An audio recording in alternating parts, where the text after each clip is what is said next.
Bab 1. Sistem pemborosan besar. Hong Dali, laki-laki, 22 tahun, yatim piatu, meninggal dunia setelah aksi beraninya menyelamatkan dua anak yang hampir tertabrak mobil. Setelah beberapa kali berdiskusi, pihak berwenang terkait memutuskan untuk menghormatinya sebagai pahlawan dan mahasiswa berprestasi di provinsi tersebut. Tanda pisah. Harian Rakyat. Tidak mungkin aku akan pergi bersama kalian semua ke keluarga Hong untuk bertunangan. Tang Muxin membenamkan kepalanya di bawah bantal dan menendang-nendang kakinya dengan marah karena frustrasi. Hong Dali adalah orang yang paling terkenal di kota ini dan merupakan aib bagi keluarga Hong. Dia tampak sangat lemah dan bodoh, dan dia adalah anak yang boros. Tidak mungkin aku akan memiliki orang seperti itu sebagai tunanganku. Tang Muxin adalah anak tunggal Tang Ruisi, ketua Tang Medical Enterprises. Dia tidak hanya berbakat dalam banyak hal, berpengetahuan luas, dan banyak membaca, dia juga cantik dan rupawan, penampilannya sebanding dengan bunga yang paling cantik, seolah-olah semua kebaikan di dunia telah dicurahkan ke dalam dirinya. Selain itu, dia juga seorang juru masak yang sangat berbakat. Dia adalah tipe istri yang ideal, seseorang yang bisa memasak makanan lezat, memiliki penampilan yang menarik di depan umum, dan juga hebat di ranjang. Karena itu, dia adalah gadis idaman banyak pria di sekolah. Tiba-tiba mendengar bahwa ayahnya akan membawanya ke keluarga Hong Dali yang terkenal untuk bertunangan hari ini adalah sesuatu yang sama sekali tidak dapat diterimanya. Jika bukan karena orang tuanya yang memanjakannya, memberikan semua yang mereka miliki kepada anak satu-satunya mereka, orang yang tidak berharga seperti dia pasti sudah lama dikeluarkan dari keluarga Hong dan dipaksa untuk berjuang sendiri. Apakah dia akan memiliki kesempatan untuk menghambur-hamburkan uangnya seperti yang telah dilakukannya? Mendengar perkataan putrinya, Tang Ruisi, yang duduk di depan tempat tidur, tersenyum kecut. Sin, sepertinya aku juga tidak punya pilihan. Pernikahan antara kamu dan Hong Dali diputuskan oleh kakekmu bertahun-tahun yang lalu. Meskipun dia anak yang boros, itu bukan masalah besar, bukan? Dari apa yang aku tahu, Hong Dali sebenarnya anak yang cukup tampan. Tang Ruisi mengenakan rompi hijau keabu-abuan dengan kaos dalam putih bersih, dan dasi dengan simpul sederhana menghiasi lehernya. Dia memiliki janggut tipis di atas bibirnya, memegang pipa berwarna perunggu di tangannya, dan rambut hitam pendeknya disisir rapi ke belakang kepalanya dengan kilauan. Citranya secara keseluruhan cukup bagus. Satu-satunya perbedaan adalah matanya yang biasanya berbinar sekarang dipenuhi dengan rasa tidak berdaya dan enggan. Sejujurnya, jika bukan karena dia tidak punya pilihan, apakah dia rela menyerahkan putrinya yang berharga kepada orang yang tidak berguna seperti Hong Dali? Lagi pula, Hong Dali itu bisa disebut orang aneh di dunia ini. Satu-satunya hal yang dia suka lakukan, satu-satunya hal yang dia katakan akan dia lakukan, adalah menghambur-hamburkan kekayaannya. Kata-katanya yang paling terkenal adalah, saya harus boros.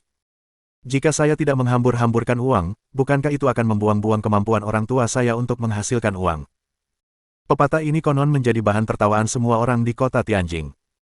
Banyak orang tua yang mendidik anak-anaknya dengan berkata, jika kamu berani belajar dari Hong Dali, anak yang hilang itu, kita lihat apakah aku akan mematahkan kakimu. Jadi, dapat dimengerti mengapa Tang Muxin bereaksi sedrastis itu. Tidak mengherankan, ketika mendengar perkataan ayahnya, Tang Muxin berteriak dengan marah, jangan coba-coba melakukan itu padaku, arus kas bisnismu mengalami kesulitan, dan kamu tidak bisa menghasilkan uang dengan cukup cepat, itulah sebabnya kamu bermaksud menggunakan perjanjian ini untuk mendapatkan pinjaman, kamu pikir aku tidak tahu itu, ayah, apa yang kamu lakukan sama saja dengan menjual putrimu. Kalau ada alternatif lain, siapa yang mau melakukan hal seperti itu? Tang Ruisi menggelengkan kepalanya tanpa daya. Jika kita tidak bisa mengatasi kesulitan saat ini, tidak lama lagi kita akan dinyatakan bangkrut. Sin, aku juga tidak ingin. Jadi, kamu memilih menjual putrimu sendiri, teriak Tang Muxin. Orang itu sangat boros, jadi bagaimana kalau kamu berhasil mendapatkan pinjaman, ketika kita menikah di masa depan, semua uang kita akan tetap terbuang sia-sia tidak peduli seberapa besar kekayaan kita, ini hanya masalah waktu, fix. Yah, itu memang masuk akal. Tang Ruisi mengerutkan kening sambil berpikir. Tiba-tiba, matanya berbinar. Dia berkata, Sin, kenapa kita tidak melakukan ini, bertunangan saja dulu, setelah perusahaan ayah pulih, kita bisa mencari alasan untuk membatalkan pertunangan. Kali ini, masalahnya muncul karena biaya penelitian lebih besar dari yang kita perkirakan, begitu keuangan kita bisa mencukupi dan proyek berhasil, itu akan menjadi peristiwa yang luar biasa, ketika semuanya beres, kita bisa memikirkan alasan untuk membatalkan pertunangan, pada saat itu, kurasa keluarga mereka tidak akan bisa berkata banyak tentang itu, kan? Tang Muxin terisak. Bertunangan itu mudah, tetapi membatalkan pertunangan tidaklah mudah, keluarga mereka, bagaimanapun juga, adalah salah satu dari 500 perusahaan teratas di dunia, jadi bagaimana semuanya bisa berjalan semulus itu. Harus diakui, Tang Muxin adalah gadis yang sangat cerdas. Dia sangat menyadari bagaimana penampilan dan bakatnya akan menarik perhatian lawan jenis. Jika bisnis keluarganya bangkrut, nasibnya juga pasti tidak akan berakhir baik. Begitulah dunia ini, yang kuat memangsa yang lemah. Ketika seseorang berkuasa, tidak ada yang berani menyentuhnya, tetapi begitu mereka jatuh, akan ada banyak yang menunggu untuk menjatuhkan mereka lebih jauh. Contohnya adalah tuan muda keluarga Liu yang terus-menerus mengganggunya di sekolah. Setelah menangis sedikit lagi, karena tahu bahwa ini adalah satu-satunya pilihan yang tersisa, dia dengan enggan turun dari tempat tidur. Kalau begitu, aku akan mencobanya, Hicks, ayah. Ayah harus ingat untuk membatalkan pertunangan di masa mendatang, aku jelas tidak akan menikah dengan anak durhaka itu. Baiklah, demi Xin sayang, ayah akan berusaha sebaik mungkin untuk memperbaikinya. Tang Ruisi menghela napas dan menepuk bahu Tang Muxin. Xin, sudah waktunya pergi. Hong Dali duduk di tempat tidur, tampak bingung. Pikirannya kacau. Lingkungan di sekitarnya sangat asing baginya, dan ia tampaknya memiliki beberapa masalah dengan ingatannya. Saat ini, ia hanya dapat mengingat suara derit tajam dari rem mobil, sisanya bercampur aduk dengan ingatan yang bukan miliknya. Bukankah aku sudah mati, tempat ini, di mana tempat ini? Hong Dali merenung sambil menatap tangannya yang pucat dan kurus. Ini bukan tubuhku, dan bukan juga tempat tinggalku, lalu, di mana tempat ini? Dia mengamati sekelilingnya dan berpikir, perhatian utamaku sekarang adalah memahami situasi terkini. Pertama, apakah aku benar-benar mati atau hidup? Kedua, di mana tempat ini dan siapa aku? Ketiga, apa yang harus aku lakukan selanjutnya? Mari kita lihat poin pertama. Hong Dali mencubit sebagian kecil kulit di punggung tangan kirinya dan mengusapnya. Sakit. Saya bisa merasakan sakit, yang mungkin berarti saya masih hidup. Kemudian dia meraba wajah, leher, telinga, dan kepalanya sendiri. Ini jelas bukan tubuh saya sendiri, tetapi ini masih tubuh manusia, jadi, apakah itu berarti situasi saya saat ini mungkin seperti sesuatu yang ada dalam novel, Transmigrasi? Lalu, untuk edisi berikutnya, di mana tempat ini dan apa identitasku? Hong Dali mengamati sekelilingnya lagi. Itu adalah sebuah ruangan yang terbuat dari beton dan logam. Dindingnya berwarna putih bersih dan memiliki beberapa peralatan rumah tangga yang tampak modern. Bahkan ada monitor LCD 30 inci di sudut ruangan. Ini adalah dunia modern, tidak diragukan lagi, tapi aku belum pernah melihat para selebritas di poster-poster di dinding ini, dan bahkan patung-patung mainan ini adalah karakter-karakter yang belum pernah kulihat sebelumnya. Kalau begitu, dunia ini seharusnya menjadi salah satu alam semesta alternatif yang dibicarakan dalam legenda. Tidak ada seorang pun di sekitar. Hong Dali berdiri dengan hati-hati dan menarik napas dalam-dalam. Tubuh ini benar-benar lemah, setipis tiang bambu, aku bertanya-tanya apakah aku akan tiba-tiba pingsan dan mati. Hong Dali menyalakan komputer dan membuka beberapa situs web secara acak. Konten yang ditampilkan sangat berbeda dari yang ada di dunianya, tetapi setidaknya membantu memastikan beberapa hal. 1. Bahasa di dunia ini, atau lebih tepatnya negara ini, masih Mandarin. 2. Ini benar-benar alam semesta alternatif, banyak hal di sini berbeda dari dunia sebelumnya, tetapi perbedaannya tidak terlalu besar. 3. Dunia ini tidak memiliki makhluk supernatural seperti Superman, ini masih dunia berbasis sains dan teknologi, jadi tidak perlu menghabiskan banyak upaya untuk berlatih hal-hal seperti seni bela diri atau sihir. Setelah memastikan informasi ini, prioritas Hong Dali berikutnya adalah mengonfirmasi identitasnya sendiri. Namun, bahkan setelah mencari di seluruh ruangan, dia tidak menemukan apapun yang dapat mengonfirmasi identitasnya. Aneh, dilihat dari tubuh ini, aku seharusnya tidak setua itu, aku mungkin baru berusia sekitar 17 atau 18 tahun, pada usia ini, aku seharusnya sudah mendaftar untuk mendapatkan kartu identitas, tetapi mungkin belum dikirim kepadaku, bagaimanapun, ini adalah dunia lain, jadi wajar saja jika ada sedikit perbedaan. Tepat saat ia memikirkan semua ini, otaknya tiba-tiba mengalami masuknya informasi acak dalam jumlah besar. Hal itu menyebabkan rasa sakit yang luar biasa di benaknya dan membuatnya berjongkok di lantai. Ketika rasa sakitnya akhirnya sedikit mereda, sebuah suara metalik tanpa emosi terdengar di benaknya. Sistem grid prodigal telah menemukan inang, pengikatan sedang berlangsung, harap tunggu sebentar. Pengikatan sistem grid prodigal berhasil, level saat ini, level 1. Ketika suara sistem sampai pada titik ini, sebuah sosok kecil langsung muncul di benak Hong Dali. Dari penampilannya, sosok itu seharusnya adalah dirinya sendiri, tetapi dia melihat serangkaian kata di sisi kanan sosok kecil itu. Nama pembawa acara, Hong Dali. Kekuatan, 36, kecepatan, 41, refleks, 52, kesehatan, 39, kemampuan seksual, 32, catatan, statistik individu orang normal ditetapkan pada 100 poin atribut. Hong Dali melihat dengan heran. Sistem hilang yang hebat, apakah ini nyata, kekuatan? 36, bukankah itu sama saja dengan lemah secara fisik, kecepatan? 41, itu terlalu lambat, refleks. 52, bukankah waktu reaksi ini agak terlalu lama, kesehatan? 39, pada tingkat ini, aku mungkin akan mati kapan saja, tunggu, kemampuan seksualku 32, apa-apaan, itu benar-benar sangat tidak dapat diterima. Tanpa basa-basi lagi, Hong Dali membuka celananya dan melihatnya. Setelah melihatnya, dia merasakan serangkaian kutukan mengalir di hatinya. Benda yang terlihat sekecil setengah kelingkingku ini adalah penisku. Seorang pria bisa saja tidak berguna dalam hal apapun, kecuali hal ini. Air mata Hong Dali membasahi wajahnya. Lebih baik aku membenturkan kepalaku ke dinding dan bunuh diri untuk melihat apakah aku bisa pergi ke dimensi lain lagi.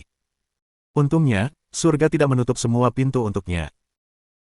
Tepat saat Hong Dali merasa sedih hingga ingin bunuh diri, suara logam dari sistem itu kembali terdengar. Penjelasan, untuk setiap 100.000 yuan 2 yang dihamburkan oleh tuan rumah, 1 poin atribut akan diperoleh. Setelah tuan rumah mencapai level normal di semua statistik individu, sistem grid prodigal akan menerima peningkatan. Setelah itu, item baru akan ditambahkan. Harap nantikan. Poin atribut bisa diperoleh. Pada saat ini, tidak ada yang lebih baik daripada mampu meningkatkan poin atributnya. Wajah Hong Dali berseri-seri. Bisakah aku benar-benar memperoleh poin atribut melalui pemborosan dan menjadi normal? Ya, kau bisa. Meskipun suara sistem itu sedingin biasanya, namun saat ini suaranya terdengar begitu indah di telinganya. Hong Dali begitu gembira hingga ia hampir melompat kegirangan. Saya ingin berfoya-foya, saya ingin berfoya-foya. Kalau begitu, terimalah misi pertama, habiskan untuk pertama kalinya. Persyaratan misi, habiskan setidaknya 100.000 yuan sebelum tengah malam hari ini. Hadiah misi, 1 poin atribut. Hukuman jika gagal, kurangi 5 poin atribut secara acak dari tuan rumah. Nilai pemborosan saat ini, 0. Mendengar perkataan sistem pemborosan besar, Hong Dali langsung berkeringat dingin. Menghamburkan 100.000 yuan sebelum tengah malam, apa-apaan? Sekarang sudah jam 8 malam, tinggal 4 jam lagi. Ini tidak akan berhasil, aku harus keluar sana, aku harus menghambur-hamburkan. Tiba-tiba, saat pikiran-pikiran itu terlintas di benaknya, pintu kamarnya terbuka pelan. Seorang pembantu berusia 40-an membungkuk sedikit dan berkata dengan nada lembut, Tuan Muda Dali, Tuan dan Nyonya memanggil Anda. Silakan ikut saya. Bab 2. Proposal keterlibatan. Tuan dan Nyonya. Mendengar ini, jantung Hong Dali berdebar kencang. Ia berpikir, mereka pasti orang tua kandung tubuh ini. Lalu, emosi macam apa yang harus kumiliki terhadap mereka? Orang tidak dapat menyalahkan Hong Dali karena ragu-ragu. Dia adalah seorang yatim piatu di dunia sebelumnya. Di usia muda, kedua orang tuanya meninggal dalam sebuah kecelakaan. Sejak usia muda, dia tidak mendapatkan kasih sayang dan perhatian dari kerabatnya. Sekarang setelah dia tiba di dunia ini, dan dengan tubuh baru, dia mendapatkan sepasang orang tua kandung. Hal ini membuatnya memiliki perasaan yang sangat rumit. Apakah dia bahagia? Ya, dia merasa sangat bahagia. Lagi pula, memiliki orang tua yang bisa dia sebut sebagai orang tuanya sendiri adalah sesuatu yang dulu hanya bisa dia impikan. Namun, bukan hanya kebahagiaan yang dia rasakan saat ini, ada juga rasa gelisah. Lagi pula, dia tidak mengenal orang tua barunya. Dia tidak tahu nama mereka atau sikap mereka terhadap pemilik asli tubuh ini. Yang lebih penting, dia tidak bisa memanggil orang yang baru pertama kali ditemuinya dengan sebutan ayah dan ibu. Perasaan yang bertentangan antara harapan dan kekhawatiran ini membuatnya merasa agak gelisah. Di sisi lain, ia masih mengemban misi dari sistem pemborosan besar untuk menghabiskan 100.000 yuan dalam waktu 4 jam, dan satu-satunya sumber uang yang ia miliki adalah dari orang tua barunya. Sepertinya tidak ada jalan keluar dari pertemuan dengan mereka. Hong Dali teralihkan pikirannya sejenak. Kemudian, dia merapikan penampilannya sedikit dan mengikuti pembantunya keluar. Sepanjang jalan, meskipun Hong Dali tetap diam dan mengikuti pembantunya dengan tenang, matanya sebenarnya sibuk mengamati sekelilingnya. Sebuah villa 3 lantai dengan atrium besar di tengahnya. Ada kaca patri transparan di atasnya, dan bintang-bintang di langit dapat diamati melaluinya. Seluruh lantai pertama adalah ruang tamu yang sangat mewah. Kondisi lantai ketiga masih belum diketahui, dan kamarku terletak di bagian timur lantai kedua. Luas total bangunan villa ini tampaknya sekitar 3.000 meter persegi. Secara keseluruhan, tampaknya keluarga pemilik asli tubuh ini cukup kaya. Mereka mungkin akan dianggap sebagai keluarga plutokrat kelas atas. Ini tentu saja merupakan kabar baik, karena itu berarti Hong Dali memiliki sumber kekayaan dasar yang dapat dihambur-hamburkan sehingga poin atributnya dapat ditingkatkan. Oleh karena itu, suasana hatinya menjadi lebih cerah, karena dia tidak perlu khawatir tentang mendapatkan uang untuk saat ini. Dengan sangat cepat, dia melihat dua pria dan tiga wanita di ruang tamu. Salah satu pasangan duduk menghadap ke timur, dengan pria itu mengenakan pakaian rumah sederhana. Namun, itu pun tidak dapat menyembunyikan aura keagungan di wajahnya, terutama alisnya yang lebat, yang menekankan rasa martabatnya. Wanita di sampingnya mengenakan gaun tidur ungu muda saat dia dengan santai berbaring di atasnya. Ada senyum tipis di wajahnya, dan bibirnya terkatup rapat, memancarkan rasa keanggunan dan kesopanan. Mereka mungkin seharusnya menjadi orang tuaku di dunia ini. Hong Dali berpikir dalam benaknya. Adapun yang lain di ruang tamu, mereka jelas merupakan keluarga yang terdiri dari 3 orang. Pria itu tampak berusia pertengahan 40-an. Ia mengenakan rompi abu-abu kehijauan dan memiliki janggut tipis di atas bibirnya. Di tangannya, ia memegang pipa rokok berwarna perunggu, dan rambut hitamnya yang pendek dan berkilau disisir rapi ke belakang kepalanya. Istrinya mengenakan gaun malam hitam, dan rambut hitamnya yang panjang dan indah disanggul tinggi di atas kepalanya. Kedua kakinya dirapatkan dengan miring ke samping. Ia tampak sangat cantik dan seksi. Orang terakhir adalah seorang gadis remaja berusia sekitar 17 atau 18 tahun. Kulitnya seputih salju dan tampak sangat lembut dan lentur. Dia mengenakan gaun one piece putih yang memperlihatkan betisnya yang putih seperti batu giok. Rambut gadis itu mencapai bahunya dan kontras dengan gaun putihnya, yang membuat rambutnya tampak lebih indah. Dia tidak bisa menahan diri untuk tidak menatapnya dengan saksama. Untuk sesaat, mata Hong Dali terpesona. Dia merasa seperti sedang bermimpi, dan jantungnya berdebar kencang. Pada saat yang sama, gadis itu menoleh dan melihatnya mendekat. Namun, dia bereaksi dengan cemberut dan memalingkan kepalanya sedikit. Apa yang dilakukan keluarga bertiga ini di malam-malam begini? Mungkinkah sesuatu telah terjadi? Hong Dali tidak yakin dengan motif mereka berada di sini, jadi dia tidak berani bersikap tidak biasa, kalau-kalau dia menimbulkan kecurigaan siapapun. Dia mengangguk pada ketiga pengunjung itu dan melihat ke arah orang tuanya.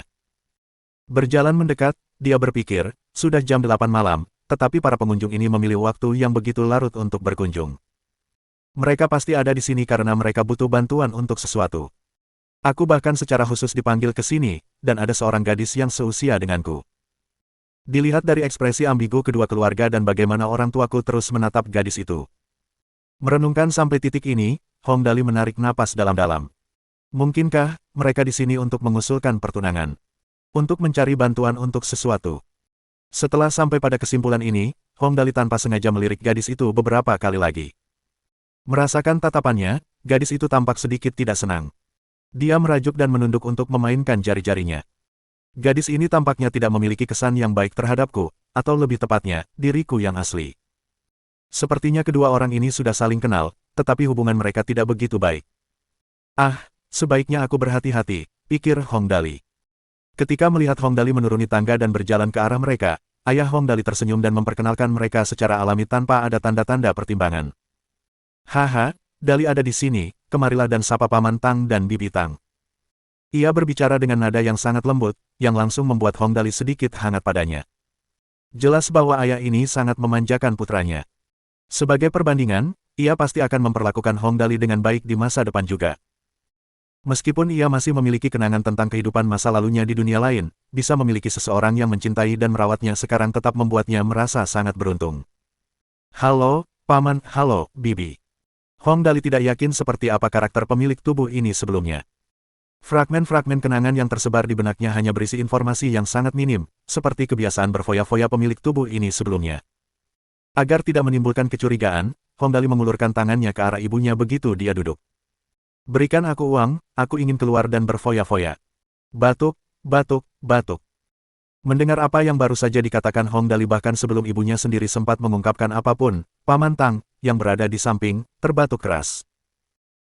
Setelah batuknya mereda, dan dengan ekspresi yang seolah-olah menunjukkan bahwa ia bingung apakah harus tertawa atau menangis, ia tersenyum dan bertanya, "Ah, Dali, ya, Sin dan kalian sudah saling kenal sejak kecil, jadi kalian berdua bisa dianggap sebagai teman masa kecil, tapi aku bertanya-tanya, perasaan macam apa yang kau miliki terhadap Sin-ku?" Tak perlu dikatakan, ketiga pengunjung ini adalah Tang Ruisi dan keluarganya. Hong Dali masih tidak yakin seberapa dekat dia dengan keluarga Tang. Karena itu, menjaga jarak sedikit dari mereka saat ini adalah pilihan terbaiknya. Pada akhirnya, dia tidak mampu membiarkan siapapun menyadari bahwa dia adalah orang asing yang telah mengambil alih tubuh ini, yang konsekuensinya bahkan tidak dapat dia bayangkan. Karena itu, dia hanya mengangguk sedikit dan berkata, tidak buruk, dia cukup cantik. Meski Hong Dali terkenal sebagai anak yang hilang, Tang Muxin tidak dapat menahan diri untuk tidak tersipu ketika dia memujinya. Namun pujian Hong Dali berakhir di situ saat ia berkata lagi kepada ibunya, berikan aku uang, aku ingin keluar dan berfoya-foya. Ibunya menggelengkan kepalanya tanpa daya, tersenyum, lalu dengan lembut membantu Hong Dali merapikan rambutnya yang masih berantakan setelah tidur. Ibunya berkata dengan lembut kepadanya, anak bodoh, paman Tangmu datang ke sini untuk melamarmu dan Muxin, kamu dan Muxin sudah bertunangan sebelum kalian berdua lahir, jadi ini bukan sesuatu yang bisa kamu tolak, tidak perlu terburu-buru untuk berfoya-foya, ayahmu dan aku masih punya bakat dalam menghasilkan uang, jadi kekayaan kami pada akhirnya akan menjadi milikmu. Mendengar ini, Hong Dali mengangguk dan duduk dengan patuh sambil diam-diam mengumpulkan dan mengonsolidasikan informasi. Keluarga Paman Tang dan keluargaku tampaknya memiliki hubungan dekat di masa lalu. Setidaknya, begitulah pada generasi kakekku. Kemungkinan besar kakekku dan ayah Paman Tang adalah kawan perang. Nama lengkap gadis ini seharusnya Tang Muxin, dan nama panggilannya Xin Xin. Kami bertunangan satu sama lain sebelum lahir, jadi itu berarti dia tunanganku. Ibu berkata bahwa kekayaan mereka pasti akan diwariskan kepadaku di masa depan, jadi itu berarti aku adalah anak tunggal di keluarga ini. Tidak heran aku begitu dipuja oleh mereka. Memikirkan lebih jauh, pikirnya, tetapi pemilik tubuh ini sebelumnya hanya tahu cara menghambur-hamburkan uangnya. Dia jelas bukan kandidat yang baik untuk dipertimbangkan sebagai menantu laki-laki. Tang Muxin ini sangat cantik, tetapi dia dengan sukarela mengikuti ayahnya ke sini untuk bertunangan. Ini menunjukkan bahwa keluarga mereka pasti mengalami semacam kesulitan. Mereka mungkin perlu meminta bantuan dari keluarga saya. Dalam kasus ini, mereka memiliki masalah dengan arus kas bisnis mereka atau terlibat perseteruan dengan seseorang yang lebih berkuasa dari mereka. Situasi pertama adalah yang paling mungkin terjadi. Dengan beberapa informasi ini di tangan, Hong Dali mulai mengamati Tang Muxin secara diam-diam. Ngomong-ngomong, Tang Muxin ini benar-benar cantik. Sebelumnya, dia tidak bisa melihatnya dengan jelas, karena jarak di antara mereka cukup jauh, tetapi sekarang, dari jarak dekat, dia bisa melihat dengan lebih jelas betapa cantiknya dia. Bagaimanapun, dia berasal dari keluarga terpandang. Karena masih muda dan belum menginjakkan kaki di dunia luar, dia secara alami memancarkan rasa kemurnian dan kepolosan. Matanya yang besar dan hitam tampak penuh kehidupan, dan bulu matanya juga sangat panjang. Namun, karena situasi mereka saat ini, dia tidak punya pilihan selain bertunangan dengan Hong Dali. Dalam hatinya, dia belum sepenuhnya pasrah pada nasibnya. Keadaan sulit ini membuatnya tampak sangat rapuh, dan menimbulkan rasa kasihan pada orang-orang yang melihatnya. Melihatnya dalam keadaan seperti itu, Hong Dali bahkan ingin memeluknya erat-erat dan menghiburnya. Tentu saja, dia hanya ingin melakukannya. Itu adalah sesuatu yang tidak akan pernah dia lakukan, dia tidak mungkin melupakan fakta bahwa atribut kesehatannya hanya 39 poin. Ini berarti dia bisa dengan mudah mati karena gelisah atau terlalu bersemangat. Semuanya menjadi sangat jelas sekarang, keluarga Tang memang datang untuk mengusulkan pertunangan. Yang dibutuhkan sekarang hanyalah sepatah kata darinya. Memiliki tunangan secantik itu jelas bukan hal yang buruk, jadi jawaban Hong Dali sangat lugas. Aku tidak keberatan. Mendengar dia berkata demikian, tubuh Tang Muxin tampak sedikit menggigil. Melihat Hong Dali tidak keberatan, ibunya langsung berkata, Dali, kenapa kamu tidak mengajak Xin Xin berkeliling rumah? Kalian berdua harus saling mengenal lebih baik, tanpa kami di sekitar, kalian berdua akan merasa lebih nyaman. Oh, baiklah kalau begitu. Hong Dali menatap Tang Muxin. Tanpa perlu dia berkata apa-apa, gadis ini tentu tahu apa yang harus dia lakukan. Mereka berdua pergi ke ruang belajar di lantai pertama villa. Begitu memasuki ruangan, Tang Muxin berkata, pertama-tama, aku peringatkan padamu, meskipun aku tunanganmu, kau tidak boleh menyentuhku, dasar sampah, anak durhaka, jangan mendekatiku, jauhi aku. Sepertinya pemilik asli tubuh ini sama sekali tidak dihormati. Bahkan gadis muda seperti Tang Muxin berani memerintahnya. Untung saja tubuh ini sekarang ditempati orang lain. Hong Dali mengangkat bahu acuh tak acuh padanya. Tidak masalah bagiku, kau bisa melakukannya dengan caramu, sebenarnya. Yang ingin kutanyakan adalah, apakah kau tahu cara menghambur-hamburkan? Jika kau tidak tahu bagaimana melakukannya, kau tidak memenuhi syarat untuk menjadi tunanganku, bahkan jika kau ingin menikahiku, aku belum tentu ingin menikahimu. Bocah nakal, aku sudah tahu apa yang ada di pikiranmu hanya dari ucapan dan tindakanmu. Bukankah motifmu hanya untuk mendapatkan sejumlah uang dari keluargaku sehingga keluargamu dapat mengatasi krisis yang sedang kau hadapi saat ini? Begitu bisnis keluargamu kembali berjalan, keluargamu akan memiliki wewenang untuk mengingkari pertunangan. Aku tidak sebodoh itu untuk memberimu kesempatan untuk kembali lebih kuat dari sebelumnya, jadi sebaiknya aku mengintimidasimu terlebih dahulu dan menunjukkan kepadamu siapa bosnya sekarang. Jadi bagaimana jika kamu cantik dan berbakat? Yang aku butuhkan adalah wanita yang bisa berfoya-foya denganku. Hanya dengan begitu aku akan bisa mendapatkan lebih banyak poin atribut dan menyelesaikan misi yang diberikan oleh sistem pemboros besar kepadaku. Jika aku menikahi seorang istri yang hemat, lalu bagaimana aku bisa berfoya-foya seperti yang aku inginkan? Bab 3. Memboroskan sebenarnya adalah jenis keterampilan. Penerjemah. Atlas Studios Editor. Atlas Studios. Mendengar apa yang dikatakan Hong Dali, Tang Muxin awalnya gembira, tetapi wajahnya berubah pucat pasi tak lama kemudian. Meskipun dia telah memutuskan untuk akhirnya mengingkari pertunangan sejak awal, setelah diberitahu langsung oleh Hong Dali bahwa dia mungkin tidak ingin menikahinya bahkan jika dia bersedia membuatnya sangat kesal. Ini karena dia selalu dikagumi dan dihargai oleh orang-orang di sekitarnya. Sebenarnya, dia sudah memperhitungkan dan mempersiapkan semua kemungkinan reaksi dan pertanyaan yang mungkin akan diajukan Hong Dali, kecuali ini. Jika dia mengatakan tidak tahu cara menyia-nyiakan, dia akan menempatkan dirinya sendiri melawan Hong Dali. Jika mereka akhirnya berselisih, dia mungkin akan membatalkan pertunangan. Dengan begitu, krisis keluarganya tidak akan terselesaikan. Tetapi jika dia mengatakan bahwa dia tahu cara menyia-nyiakan, bukankah itu sama saja dengan berbohong? Pada akhirnya, Tang Muxin hanya bisa menjawab dengan marah, aku tidak tahu apakah aku pandai menyia-nyiakan atau tidak karena aku belum pernah mencobanya sebelumnya. Baiklah kalau begitu. Hong Dali punya masalah yang lebih mendesak untuk diselesaikan daripada membuang-buang waktu bertengkar dengan bocah nakal ini. Dengan ekspresi tanpa emosi, dia berkata, baiklah, itu saja yang perlu ku ketahui, kalau tidak ada yang lain, aku akan pergi untuk menghabiskan waktu, kau bisa tinggal di sini saja untuk saat ini. Kamu. Tang Muxin tidak percaya bahwa Hong Dali akan meninggalkannya begitu saja. Dengan penampilan dan latar belakang keluarganya, orang-orang di sekitarnya lebih dari bersedia untuk menghabiskan waktu bersamanya. Namun Hong Dali jelas-jelas mengisolasinya sekarang. Jelas terkejut, dia dengan marah menghentakkan kaki ke lantai dan berkata, bagaimana kamu bisa begitu tidak sopan dan tidak sopan, apakah kamu akan meninggalkanku sendirian di sini? Dia datang ke sini hari ini dengan tujuan untuk bertunangan. Jika tersiar kabar bahwa calon tunangannya telah meninggalkannya sendirian dan pergi setelah hanya bertukar beberapa patah kata dengannya, itu pasti akan sangat memalukan baginya. Sudah kubilang. Aku tahu dia tidak akan mengizinkanku pergi sendiri. Hong Dali sudah meramalkan bahwa dia tidak akan setuju. Dia sudah menebak motif di balik lamaran pertunangan keluarga Tang, jadi dia tahu bahwa kecil kemungkinan Tang Muxin akan membiarkannya pergi sendiri. Hong Dali dengan nakal berkata, kalau begitu ikutlah denganku, dan kita bisa pergi keluar dan menghabiskan uang bersama.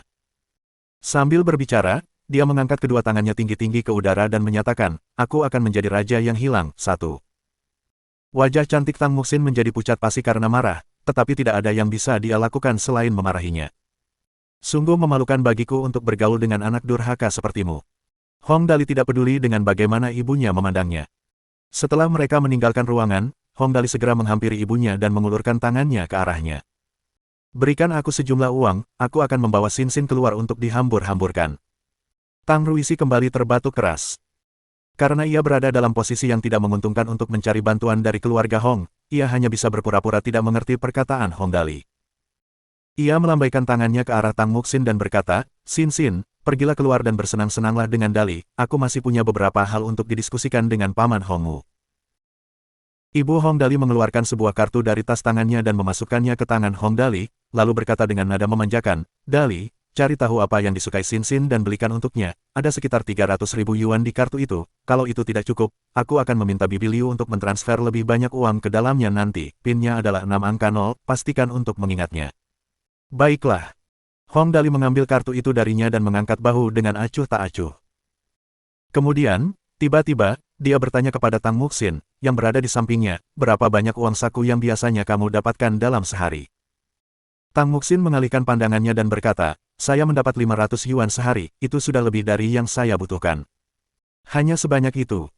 Ibunya memberinya 300.000 yuan begitu saja, tetapi Tang Muxin hanya menerima 500 yuan sehari. Hidung Hong Dali berkedut saat dia langsung memasukkan kartu itu ke dalam saku baju Tang Muxin. Kalau begitu, ambillah uang ini sebagai hadiah untuk pertemuan pertama kita. Setelah itu, dia mengulurkan tangannya ke ibunya lagi dan berkata, aku sudah selesai menghabiskan uangnya, berikan aku lebih banyak lagi. Ibunya menatapnya dengan pandangan menggelikan, dan ayahnya hampir menyemburkan air dari mulutnya. Ia segera mengeluarkan kartu lain untuk Hong Dali. Dasar bocah nakal, ambil saja kartu ini, pinnya sama dengan kartu lainnya. 6 angka 0, seharusnya ada sekitar 500.000 yuan di dalamnya, yang seharusnya cukup untuk kau belanjakan sesuka hatimu. Hong Dali mengambil kartu itu darinya. Saat itu sudah hampir pukul 8.30 malam. Dengan memperhitungkan waktu yang dibutuhkan untuk perjalanan, ia memperkirakan bahwa ia hanya punya waktu sekitar 3 jam lagi untuk menyelesaikan misinya. Waktu tidak menunggu siapapun. Menyelesaikan misi pemborosannya dan mendapatkan poin atribut tersebut adalah prioritas tertinggi saat ini. Tanpa berkata apa-apa lagi, Hong Dali menyeret Tang Muxin dan berjalan pergi. Kita akan pergi sekarang untuk menyia-nyiakannya. Tang Muxin berkata dengan enggan, kaulah yang akan menghambur-hamburkan uang, bukan aku. Aku tidak akan belajar darimu. Anak ini, fix. Ayah Hong Dali mendesah tak berdaya. Sambil menggelengkan kepala, dia berkata sambil tertawa getir, kita mungkin terlalu memanjakannya, haha. Itu, tidak seburuk itu. Tang Ruisi benar-benar tidak tahu bagaimana dia harus bereaksi, jadi dia hanya bisa tertawa kecil dan tidak mengungkapkan pendapatnya. Sementara itu, dia diam-diam telah memutuskan untuk membatalkan pertunangan begitu bisnisnya kembali berjalan lancar. Mengenai niat Tang Ruisi dan keluarganya, Hong Dali kurang lebih sudah mengetahuinya. Namun, dia tidak terlalu terganggu dengan hal ini sekarang. Dalam tubuhnya saat ini, atribut masing-masing stat sangat rendah sehingga hampir keterlaluan. Yang terpenting sekarang adalah menghambur-hamburkan sejumlah uang untuk meningkatkan atributnya. Kalau tidak, dengan penis yang setengah ukuran kelingkingnya. Bahkan jika Tang Muxin menelanjangi dirinya dan berbaring di tempat tidur di depannya, dia mungkin tidak akan bisa berbuat apa-apa. Sebenarnya, Hong Dali sekarang bisa memahami rasa sakit dan penderitaan pemilik tubuh sebelumnya. Dengan tubuh yang lemah dan sakit-sakitan serta penis yang sangat kecil, bahkan untuk bereproduksi pun akan menjadi tantangan baginya. Jadi, apa lagi yang bisa dilakukannya selain menghambur-hamburkan uang? Sebenarnya ada beberapa pembenaran atas apa yang dilakukan pemilik asli tubuh ini. Itu benar-benar bisa dimaafkan. Ketika mereka berdua keluar dari villa keluarga Hong, Hong Dali mulai melihat ke kiri dan ke kanan. Dia bukanlah orang yang belum pernah melihat dunia sebelumnya. Meskipun dia belum pernah mengalami beberapa hal secara pribadi sebelumnya, dia setidaknya pernah melihat villa-villa mewah seperti itu saat menjelajahi internet. Namun, ini adalah pertama kalinya dia melihat sebuah keluarga yang menempati seluruh bukit sendirian. Melihat hutan di sekitarnya tanpa ujung yang terlihat, Hong Dali tidak dapat menahan diri untuk tidak mengumpat. Seberapa besar tempat ini? Awalnya, apa yang ada dalam pikirannya mengenai ukuran rumahnya hanya sebesar rumah yang dimiliki oleh CEO sebuah perusahaan ITQQ. Tingkat kekayaan seperti itu sudah cukup baginya untuk hidup dengan nyaman. Namun, gambaran yang ada dalam pikirannya sama sekali tidak ada apa-apanya dibandingkan dengan apa yang dilihatnya saat ini. Bahkan villa-villa di dunianya sebelumnya yang bernilai miliaran dolar tampak tidak ada apa-apanya dibandingkan dengan ini. Meskipun nilai tanah di sini mungkin tak ada bandingannya dengan Beijing atau Shanghai di dunianya sebelumnya, dari apa yang diketahuinya, Hong Dali masih bisa melihat betapa kayanya keluarganya. Pertama, taman lapangan terbuka di sekitar villa itu setidaknya seukuran 2 lapangan sepak bola. Itu saja sudah bernilai sangat mahal. Di tengahnya ada jalan selebar 15 meter yang terhubung ke jalan utama di kaki bukit. Pohon-pohon ginkgo berharga yang luar biasa tinggi dan rimbun berjejer di sepanjang jalan. Mengenai pohon-pohon ini, mereka tidak sesederhana kelihatannya. Semuanya seharusnya berusia setidaknya beberapa ratus tahun. Mengabaikan pohon-pohon itu sendiri, hanya biaya transportasi saja sudah sangat mahal. Selain itu, sebagian besar dari mereka setebal lebar rata-rata manusia dewasa, jadi orang hanya bisa bertanya-tanya bagaimana pengaturan yang rapi dan konsisten seperti itu bisa dicapai. Tidak hanya itu, ketika Hong Dali membawa Tang Muxin bersamanya dan menaiki limusin merek tak dikenal ke kaki bukit, ia melihat 2 patung singa giok berwarna merah darah di luar gerbang. Tingginya sekitar 3 meter dan tampak sangat ganas. Hong Dali tak kuasa menahan diri untuk tidak mengumpat. Satu-satunya saat ia pernah melihat patung sebesar itu di dunianya sebelumnya adalah ketika ia pergi ke Beijing untuk berlibur dan melihat sesuatu yang serupa di luar pintu depan bank suatu negara. Namun, patung itu hanya terbuat dari batu dan sama sekali tak ada bandingannya dengan kedua patung giok ini. Dari semua pengamatan ini, Hong Dali sekarang sepenuhnya menyadari betapa besar kekayaan bersih keluarganya. Itu adalah sesuatu yang benar-benar tak terbayangkan oleh seorang desa seperti dia. Sepanjang perjalanan, selain masih terkejut dengan betapa kayanya keluarganya, pendapat Hong Dali tentang Tang Muxin sedikit membaik. Duduk di sampingnya, Hong Dali bisa mencium aroma anggrek yang manis di sekelilingnya. Aromanya begitu harum hingga ia benar-benar ingin menghirupnya lebih banyak lagi. Tentu saja, Ini bukanlah alasan utama mengapa pendapat Hong Dali tentang Tang Muxin membaik. Alasan sebenarnya adalah bahwa Tang Muxin tidak menunjukkan tanda-tanda mendambakan kekayaan Hong Dali meskipun kekayaannya sangat besar. Dia seperti bunga lili, ringan dan harum, tetapi tidak terlalu kuat. Matanya mungkin menunjukkan tanda-tanda keheranan dan bahkan rasa iri pada awalnya, tetapi itu segera berubah kembali menjadi ketidakpedulian. Dia tidak berbicara atau melakukan tindakan apapun, dia hanya menundukkan kepalanya sambil memikirkan sesuatu. Setelah dia menenangkan dirinya, Hong Dali tiba-tiba bertanya, "Mengapa aku tidak menafkahimu?" Biasanya mengacu pada memiliki simpanan. "Pergi sana, kau pasti lebih tahu dariku tipe orang seperti apa dirimu, bukan?" Tang Muxin melirik Hong Dali, lalu mengeluarkan kartu bank dan melemparkannya ke jok mobil. "Ambil kembali kartumu, tidak mungkin aku akan mengambil uang kotormu. Kartu bank itu tidak bersalah, jadi untuk apa kau melampiaskan amarahmu padanya, ambil kembali dan simpan dengan benar." Hong Dali menyeringai dengan giginya yang terlihat. "Jika kau tidak mengambil uang ini, aku akan membatalkan pertunangan kita." Ancaman ini benar-benar tindakan yang mematikan, dan Hong Dali tidak percaya bahwa Tang Muxin akan berani menentangnya. Tidak mengherankan, mata Tang Muxin berkaca-kaca dan hampir menangis. Sambil berduka, dia berkata, "Kakakmu hanya tahu cara menindasku." Meskipun dia berkata begitu, dia akhirnya tetap mengambil kembali kartu itu.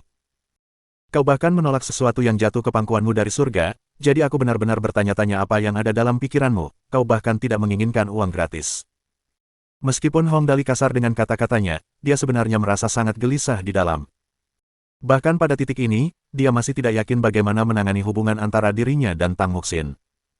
Dia baru saja tiba di dunia ini beberapa saat yang lalu, jadi memastikan keselamatannya sendiri adalah perhatian terbesarnya saat ini. Dia harus melakukan yang terbaik untuk menghindari menimbulkan kecurigaan apapun, jadi pilihan terbaik sekarang adalah hanya terlibat dalam kegiatan yang dia yakini. "Ikutlah denganku nanti untuk menyia-nyiakan, bahkan jika kamu tidak menyukainya, kamu keluar denganku sekarang, setidaknya kamu harus mengakomodasi aku sedikit, kan?" Yang terpenting, Hong Dali terlalu asing dengan dunia ini. Oleh karena itu, dia membutuhkan seseorang yang akrab dengan dunia ini untuk mencegahnya menjadi serba salah.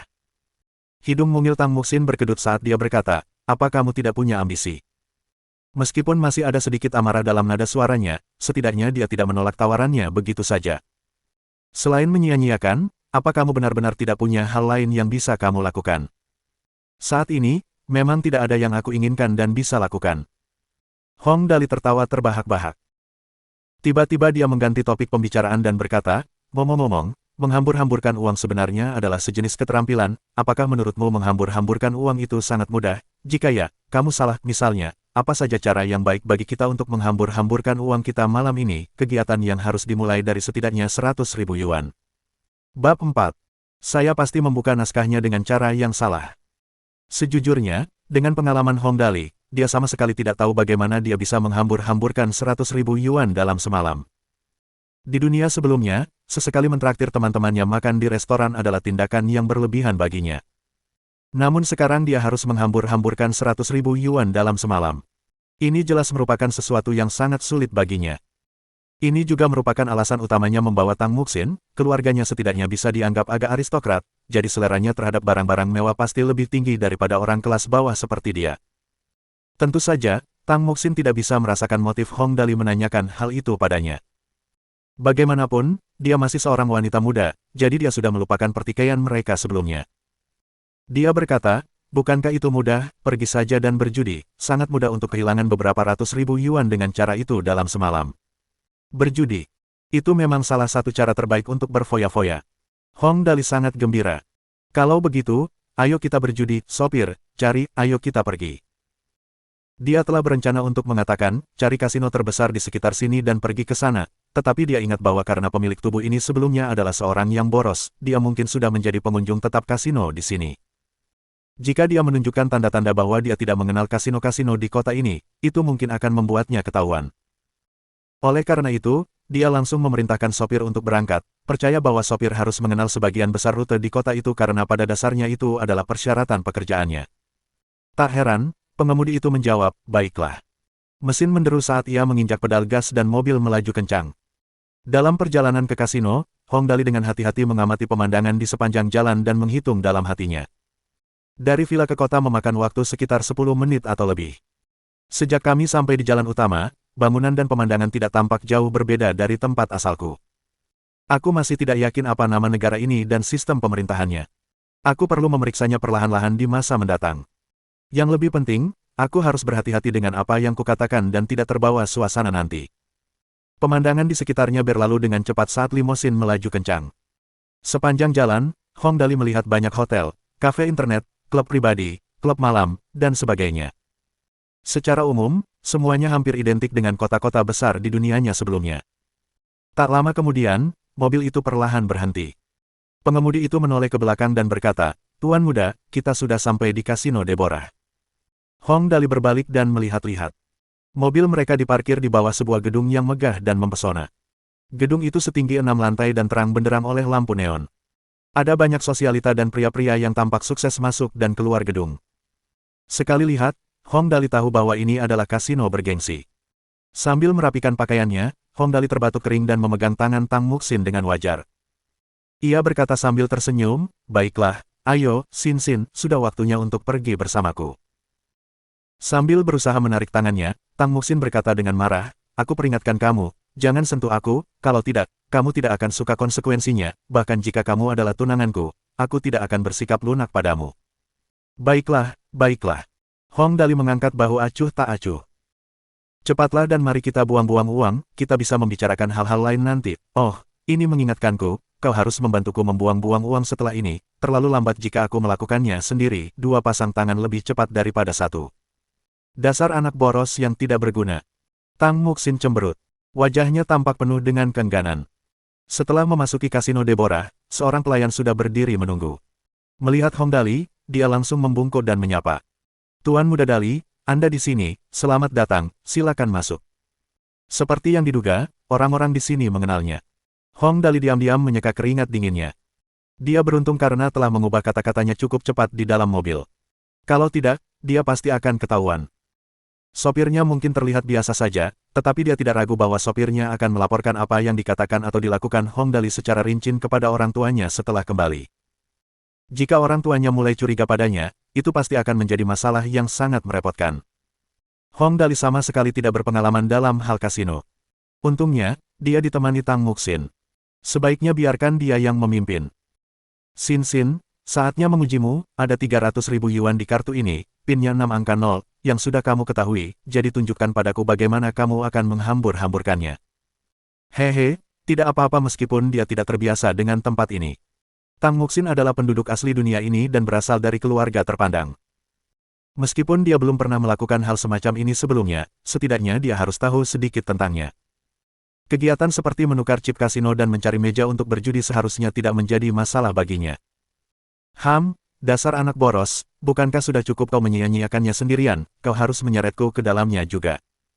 Tang Muxin menatapnya dengan pandangan muram tetapi tidak menolaknya. Ia langsung memberikan kartu itu kepada pelayan. "Tukarkan ini dengan chip senilai 200.000 yuan, lalu bawa kami ke ruang VIP di lantai atas, anak boros ini akan membayar tagihannya juga."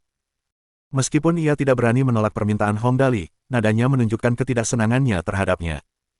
Beruntung baginya, dia mengajaknya ikut dan membiarkannya menunjukkan jalan untuknya. Jantung Hong Dali hampir copot. Untung saja dia sudah menemukan tukang kapak untuk mengerjakan pekerjaannya. Kalau tidak, dia pasti sudah membuat orang curiga hanya dengan 2 kalimat. Mengenai sikap Tang Muxin terhadapnya, itu sama sekali tidak penting. Tang Muxin sama sekali tidak menganggap dirinya sebagai orang yang suka mengotori.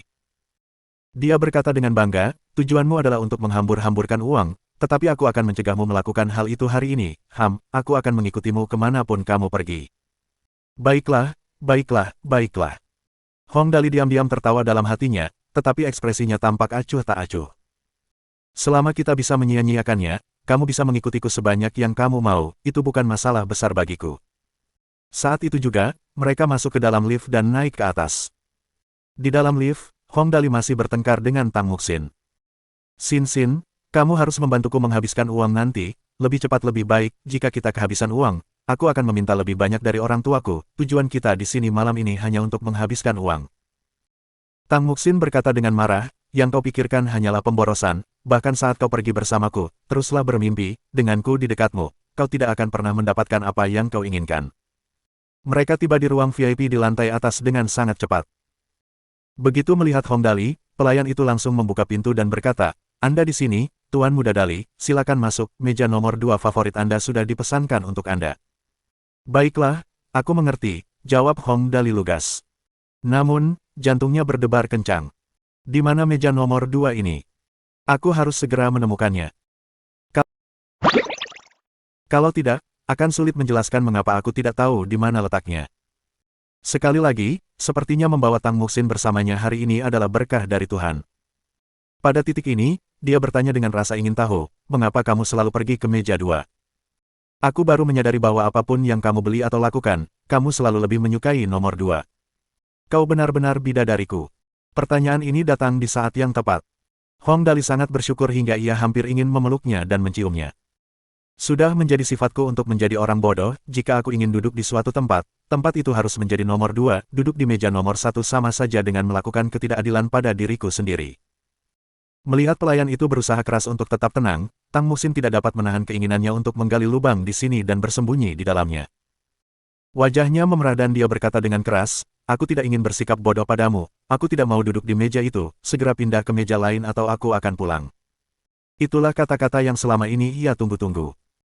Hong Dali pura-pura mengangkat bahu tak berdaya dan berkata, baiklah, kita akan duduk di meja acak saja hari ini, kita akan duduk dimanapun yang kau mau, bagaimana?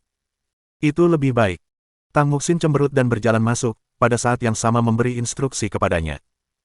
Aku memperingatkanmu sebelumnya, jangan terlalu dekat denganku, jika tidak, aku takut aku akan menjadi sebodoh dirimu.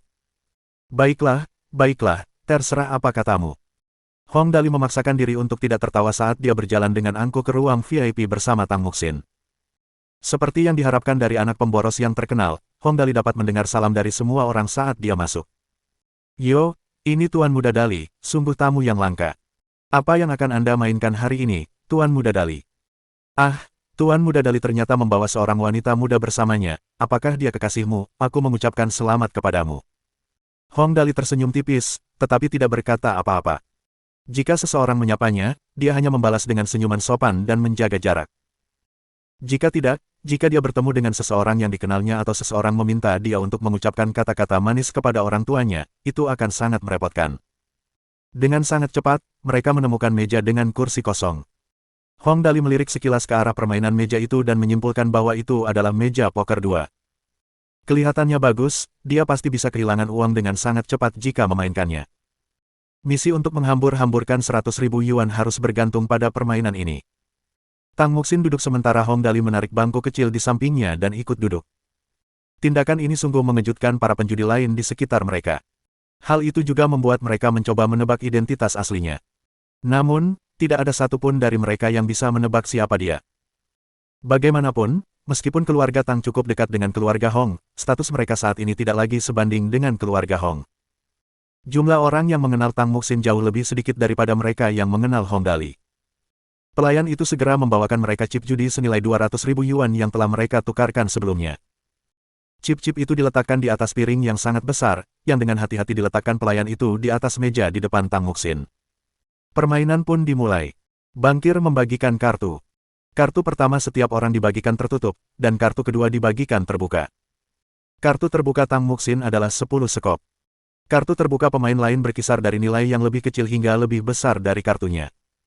Dua pemain memiliki kartu bernilai lebih tinggi, yang satu adalah Jack Riting dan yang lainnya adalah Raja Wajik. Lalu mereka mulai memasang taruhannya. Tang Muxin mengambil sebuah chip dengan angka 500 dari tumpukan di depannya dan meletakkannya di tengah meja. Alis Hong Dali berkedut saat melihatnya, dan dia bertanya dengan suara rendah, "Hei, aku harus menanyakan ini, Sin Sin. Apakah kamu benar-benar tahu cara menghambur-hamburkan uang? Dengan chip senilai 200.000, mengapa kamu hanya bertaruh 500 setiap kali? Kamu seharusnya bertaruh setidaknya 5.000. Tang Muxin menoleh untuk menatapnya dan berkata dengan marah, 500 yuan chip sudah banyak, oke. Apakah kamu pikir semua orang sama borosnya denganmu? Hong Dali berkeringat deras untuk ini. Dengan memulai di angka 500, bahkan jika dia terus mengikuti dan bertahan dalam permainan, tetap saja tidak mungkin baginya untuk bisa kalah banyak di ronde ini. Dia hanya punya waktu sekitar 3 jam atau lebih hingga batas waktunya. Karena itu, setelah hanya satu ronde mengikuti, Hong Dali menaikkan taruhan sebesar 5.000 tanpa ragu-ragu, bahkan sebelum melihat kartu ketiga. Setelah menaruh 5.000 keping, Hong Dali melihat kartu yang tertutup. Kartu itu adalah kartu 8 kartu. Dia langsung memasang ekspresi puas saat melihatnya. Dengan kartu seperti itu, dia pasti akan kalah dalam permainan ini. Dia akan kehilangan 5.500 yuan hanya dalam sekejap mata. Itu akan menjadi kecepatan yang cukup bagus untuk kalah, pasti layak dipuji. Namun, Hong Dali segera tercengang. Pemain pertama mengundurkan diri. Kemudian, pemain kedua mengundurkan diri juga, diikuti oleh pemain ketiga, keempat, dan bahkan pemain terakhir, yang memiliki sepasang kartu king terbuka. Hong Dali melihatnya dengan kepala penuh keringat. Ini bukan seperti yang seharusnya terjadi dalam naskah. Dengan kartu yang begitu jelas, mengapa mereka tidak memanfaatkan kesempatan untuk menang sebanyak mungkin dariku? Aku pasti salah memainkan permainan hari ini. Pasti begitu. Pemain lain berpikir sendiri, dia memasang taruhan sebesar 5.000 tanpa melihat kartunya, jadi ini pasti menunjukkan bahwa dia tahu persis kartu apa yang akan dia dapatkan dalam permainan ini. Jika memang begitu, hanya orang bodoh yang akan mengikutinya. Karena dia membawa wanita cantik untuk bermain kartu dengannya, setidaknya aku harus memberinya sedikit muka. Aku tidak keberatan membiarkannya menang sedikit, tetapi ini 5.000 yang sedang kita bicarakan. Jika aku ikut, aku akan berakhir dengan setidaknya 30 hingga 40.000 di kolam. Itu sudah lebih dari cukup untuk membeli setengah mobil, jadi tidak perlu mengeluarkan uang sebanyak itu. Anak muda ini terlalu tidak sabaran, dia seharusnya bermain pelan-pelan. Memulai dengan taruhan sebesar itu, siapa yang sanggup bermain dengannya seperti itu? Bab 5. Tidak ada yang diharapkan sama sekali. Pada titik ini, setiap orang mempunyai idenya masing-masing, tidak ada seorang pun yang mengikuti taruhannya secara membabi buta. Hong Dali mengusap dagunya dan merenung. Kita berada di ruang VIP. Jika ini terjadi di duniaku sebelumnya, berdasarkan skenario seperti ini, kumpulan taruhan setidaknya akan naik hingga beberapa juta nilainya. Tetapi mengapa orang-orang di sini bermain dengan sangat konservatif? Saya pasti telah membuat beberapa asumsi yang salah di suatu tempat. Permainan berikutnya telah dimulai. Tang Muxin kembali memulai dengan taruhan sebesar 500 yuan, dan pemain lainnya juga mengikutinya. Setelah itu, ia kembali bertaruh sebesar 500 yuan. Setelah 3 putaran kartu dibagikan, akhirnya seseorang terlihat memiliki kartu yang cukup kuat, dan orang tersebut menaikkan taruhannya menjadi 1.000 yuan. Pada titik ini, mereka yang memiliki kartu yang lebih lemah mulai mengundurkan diri. Aku mengerti, aku paham sekarang. Melihat permainan ini, Hong Dali langsung mengerti situasinya. Ada yang salah denganku di sini, yaitu daya beli mata uang dunia ini. Di duniaku sebelumnya, harga mobil biasanya sekitar 100.000 yuan, tetapi di sini, harganya mungkin hanya sekitar 50.000 hingga 60.000 yuan atau bahkan 30.000 hingga 40.000 yuan. Jika yuan di sini setara dengan euro di duniaku sebelumnya, maka taruhanku sebelumnya sebesar 5.000 yuan memang terlihat sangat boros. Tidak heran mereka semua ketakutan dan menyerah. Meskipun Hong Dali tahu bahwa itu mungkin tidak berlebihan seperti yang dipikirkannya, dia merasa bahwa itu seharusnya tidak terlalu jauh dari perkiraannya. Bahkan jika daya beli yuan di sini tidak sekuat euro di dunianya sebelumnya, setidaknya seharusnya sekuat dolar AS di sana. Dalam kasus ini, menghambur-hamburkan 100.000 yuan dalam 3 jam mungkin tidak semudah yang dipikirkannya. Jika dia tidak dapat menyelesaikan misi, poin atributnya saat ini akan dikurangi. Jika dia benar-benar tidak beruntung dan akhirnya mengurangi poin dari atribut kemampuan seksualnya. Oh sial, maka penisnya mungkin hanya akan menjadi sebesar ujung pensil. Gagasan ini membuat Hong Dali mulai berkeringat deras. Ini adalah masalah yang akan memengaruhi kebahagiaannya seumur hidup, jadi dia tidak bisa ceroboh. Segera, dia menatap kartu-kartu di tangan Tang Muxin dengan saksama, yang merupakan sepasang kartu as terbuka dan 1 kartu tertutup lainnya. Semua pemain lain mengundurkan diri, meninggalkan Tang Muxin untuk memenangkan setidaknya 5.000 yuan chip lagi untuk ronde ini. Hong Dali bergumam pelan dari samping. Kita datang ke sini untuk menyia-nyiakan, bukan untuk menang, apakah benar-benar mengerti apa artinya menyia-nyiakan? Tang Muxin mendengus dan menyeringai puas padanya, memperlihatkan 2 baris gigi putih yang berkilau. Dia berkata, kamu masih berpikir bahwa ada peluang untuk menghambur-hamburkan uang denganku di sini, apakah kamu pikir akan semudah itu? Aku pasti tidak akan membiarkanmu menghambur-hamburkan uang hari ini. Saat mereka berbincang, babak selanjutnya sudah berjalan cukup jauh. Kali ini, kartu mereka bahkan lebih baik daripada permainan sebelumnya. Mereka memiliki 3 kartu raja terbuka dan 1 kartu tertutup. Di babak ini, Tang Muxin akhirnya memenangkan sekitar 8.000 yuan. Melihat ini, mata Hong Dali hampir terbelalak saat ia terengah-engah. Beralih ke permainan berikutnya, dari 5 kartu di tangannya, kartu terbuka Tang Muxin adalah sepasang kartu as dan sepasang kartu raja. Pemain setelahnya memiliki 3 kartu ratu terbuka, dan kartu pemain lain untuk ronde ini juga tidak terlalu buruk. Hong Dali sangat gembira dan bergumam pada dirinya sendiri.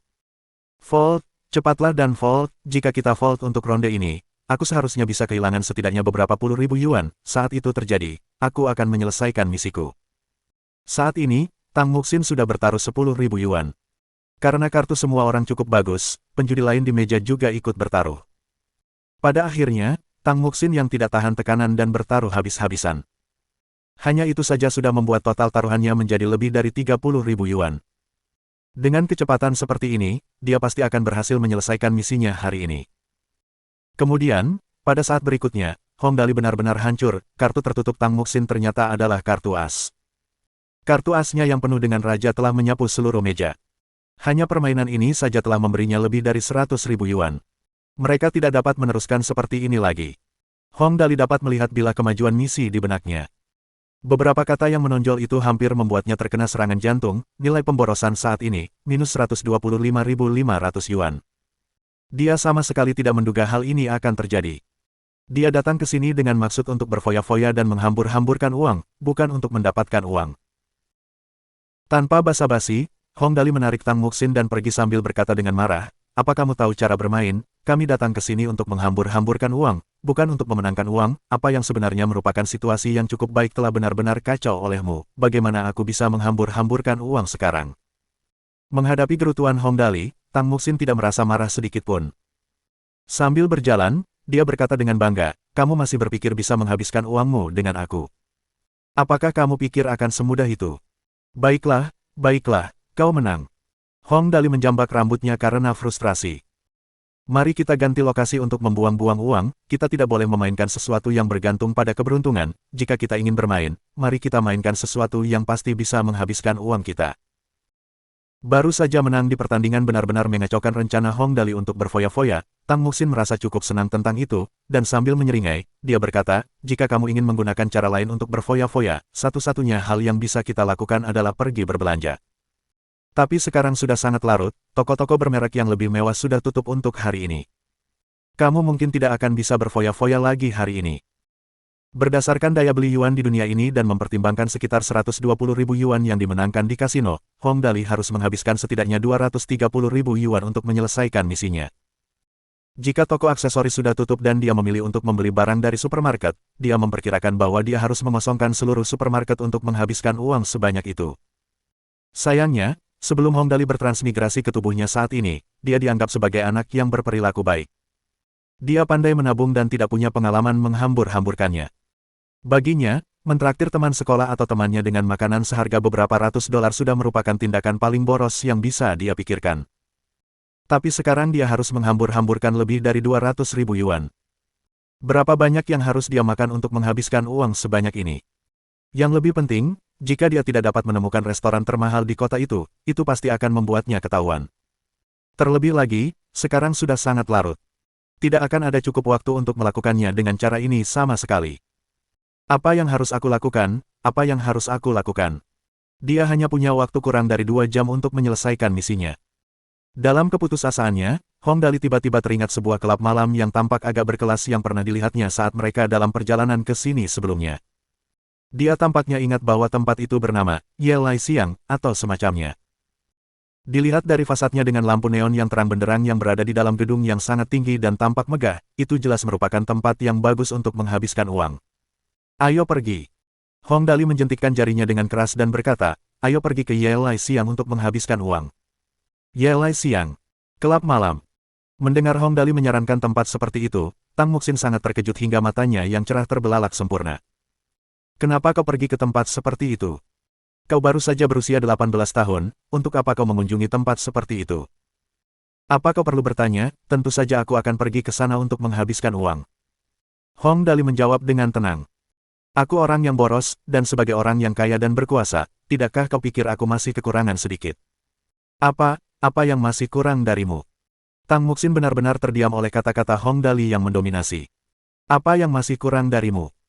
Tentu saja ada beberapa antek, kalau kau tidak tahu itu, bagaimana kau bisa menyia-nyiakannya bersamaku di masa depan?"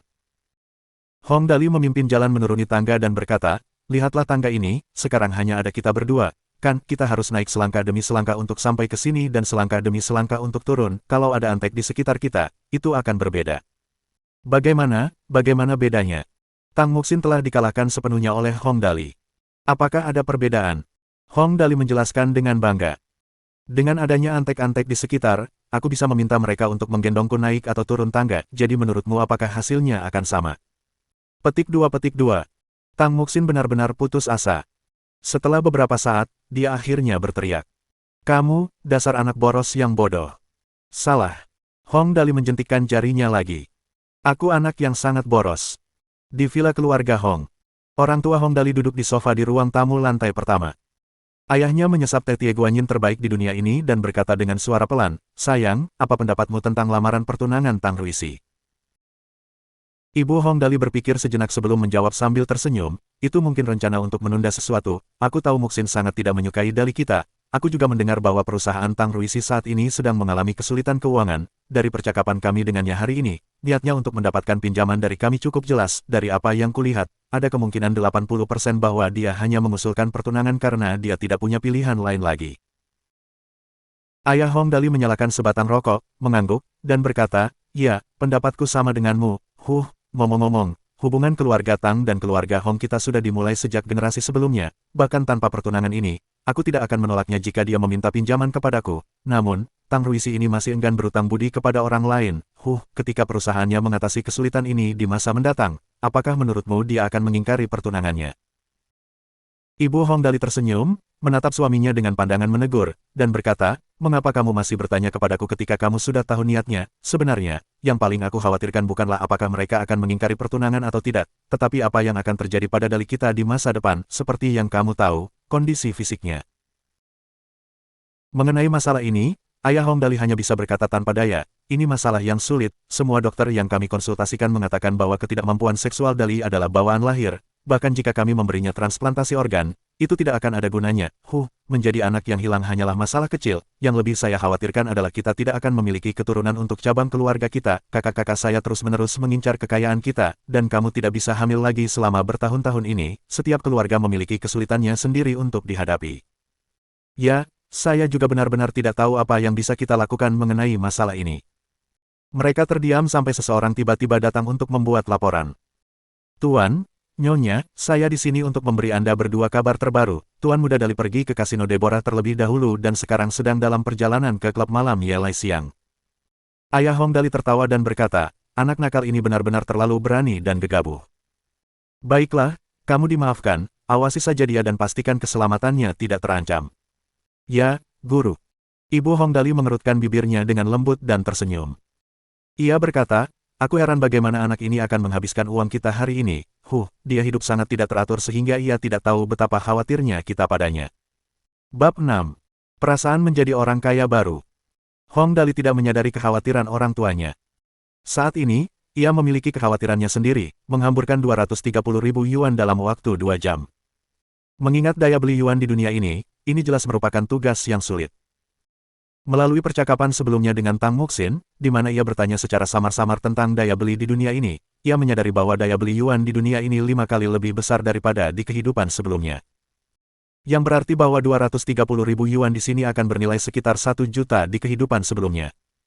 Sekarang, dia harus menghabiskan uang sebanyak itu dalam waktu 2 jam. Butuh keajaiban bagi Hong Dali untuk menyelesaikan tugas seperti itu. Tetapi, betapapun sulit atau mustahilnya hal itu tampaknya, demi penisnya, ia harus menghabiskan banyak uang.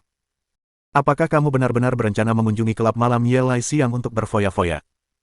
Dalam waktu tempuh 5 menit, Tang Muxin sudah menanyakan pertanyaan ini 6 kali. Apakah kamu sudah memikirkan bagaimana kamu akan menghambur-hamburkan uangmu? Jangan bilang kamu hanya akan memesan anggur termahal dan tuan rumah terbaik, tuan rumah.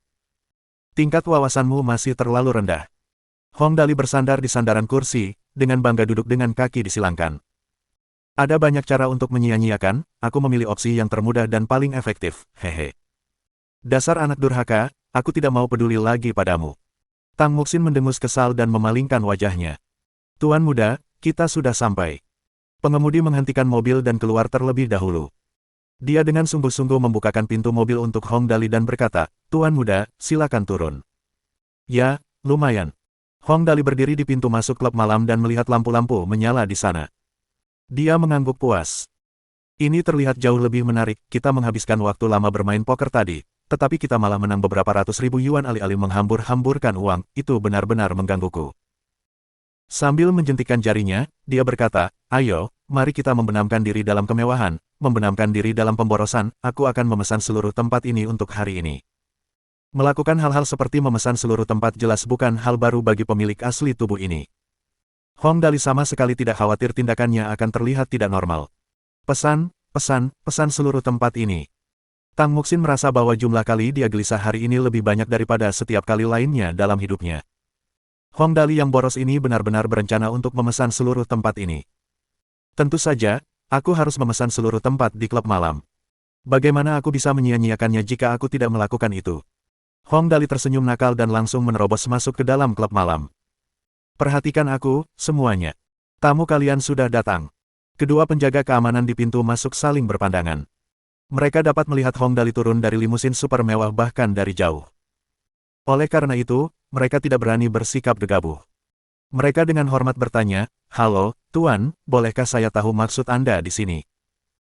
Setelah mengajukan pertanyaan itu, mereka dengan penasaran melirik Tang Muxin, yang mengikuti di samping Hong Dali, dan pengawal sekaligus pengemudi bertubuh kekar di belakang, yang mengenakan kacamata hitam. Mereka diam-diam menyeka keringat dingin mereka. Tuan muda yang sombong ini berasal dari keluarga mana? Dia baru berusia 17 atau 18 tahun, tetapi dia sudah membawa seorang wanita untuk mengunjungi klub malam. Dia sepertinya baru saja menyebutkan sesuatu tentang pemborosan. Mungkinkah dia orang dari legenda, anak yang sangat boros dari keluarga Hong? Setelah sampai pada kesimpulan ini, kedua penjaga keamanan itu tidak berani ragu sedikitpun. Salah satu dari mereka membawa ketiganya masuk sementara yang lain bergegas naik untuk melapor kepada pemilik klub malam. Bos, kita dalam masalah, tidak, kita beruntung. Petugas keamanan itu berteriak sepanjang jalan sambil berlari menaiki tangga. Tepat saat ia menerobos masuk ke kantor pemilik, ia langsung diusir, secara harfiah. Apa masalahnya denganmu? Apa yang dimaksud dengan masalah dan keberuntungan? Bicaralah dengan baik. Ya, bos, sesuatu yang baik telah terjadi, sesuatu yang sangat baik. Petugas keamanan itu berbicara dengan kecepatannya yang tercepat. Anak boros dari keluarga Hong datang ke klub malam kita tanpa alasan yang jelas, bos. Dia anak boros yang paling terkenal dalam sejarah, orang yang sangat pandai menghambur-hamburkan uang. Bos, kita pasti akan menghasilkan banyak uang malam ini. Anak boros dari keluarga Hong. Mendengar perkataan penjaga keamanan itu, pemilik rumah itu tiba-tiba berdiri dari kursinya.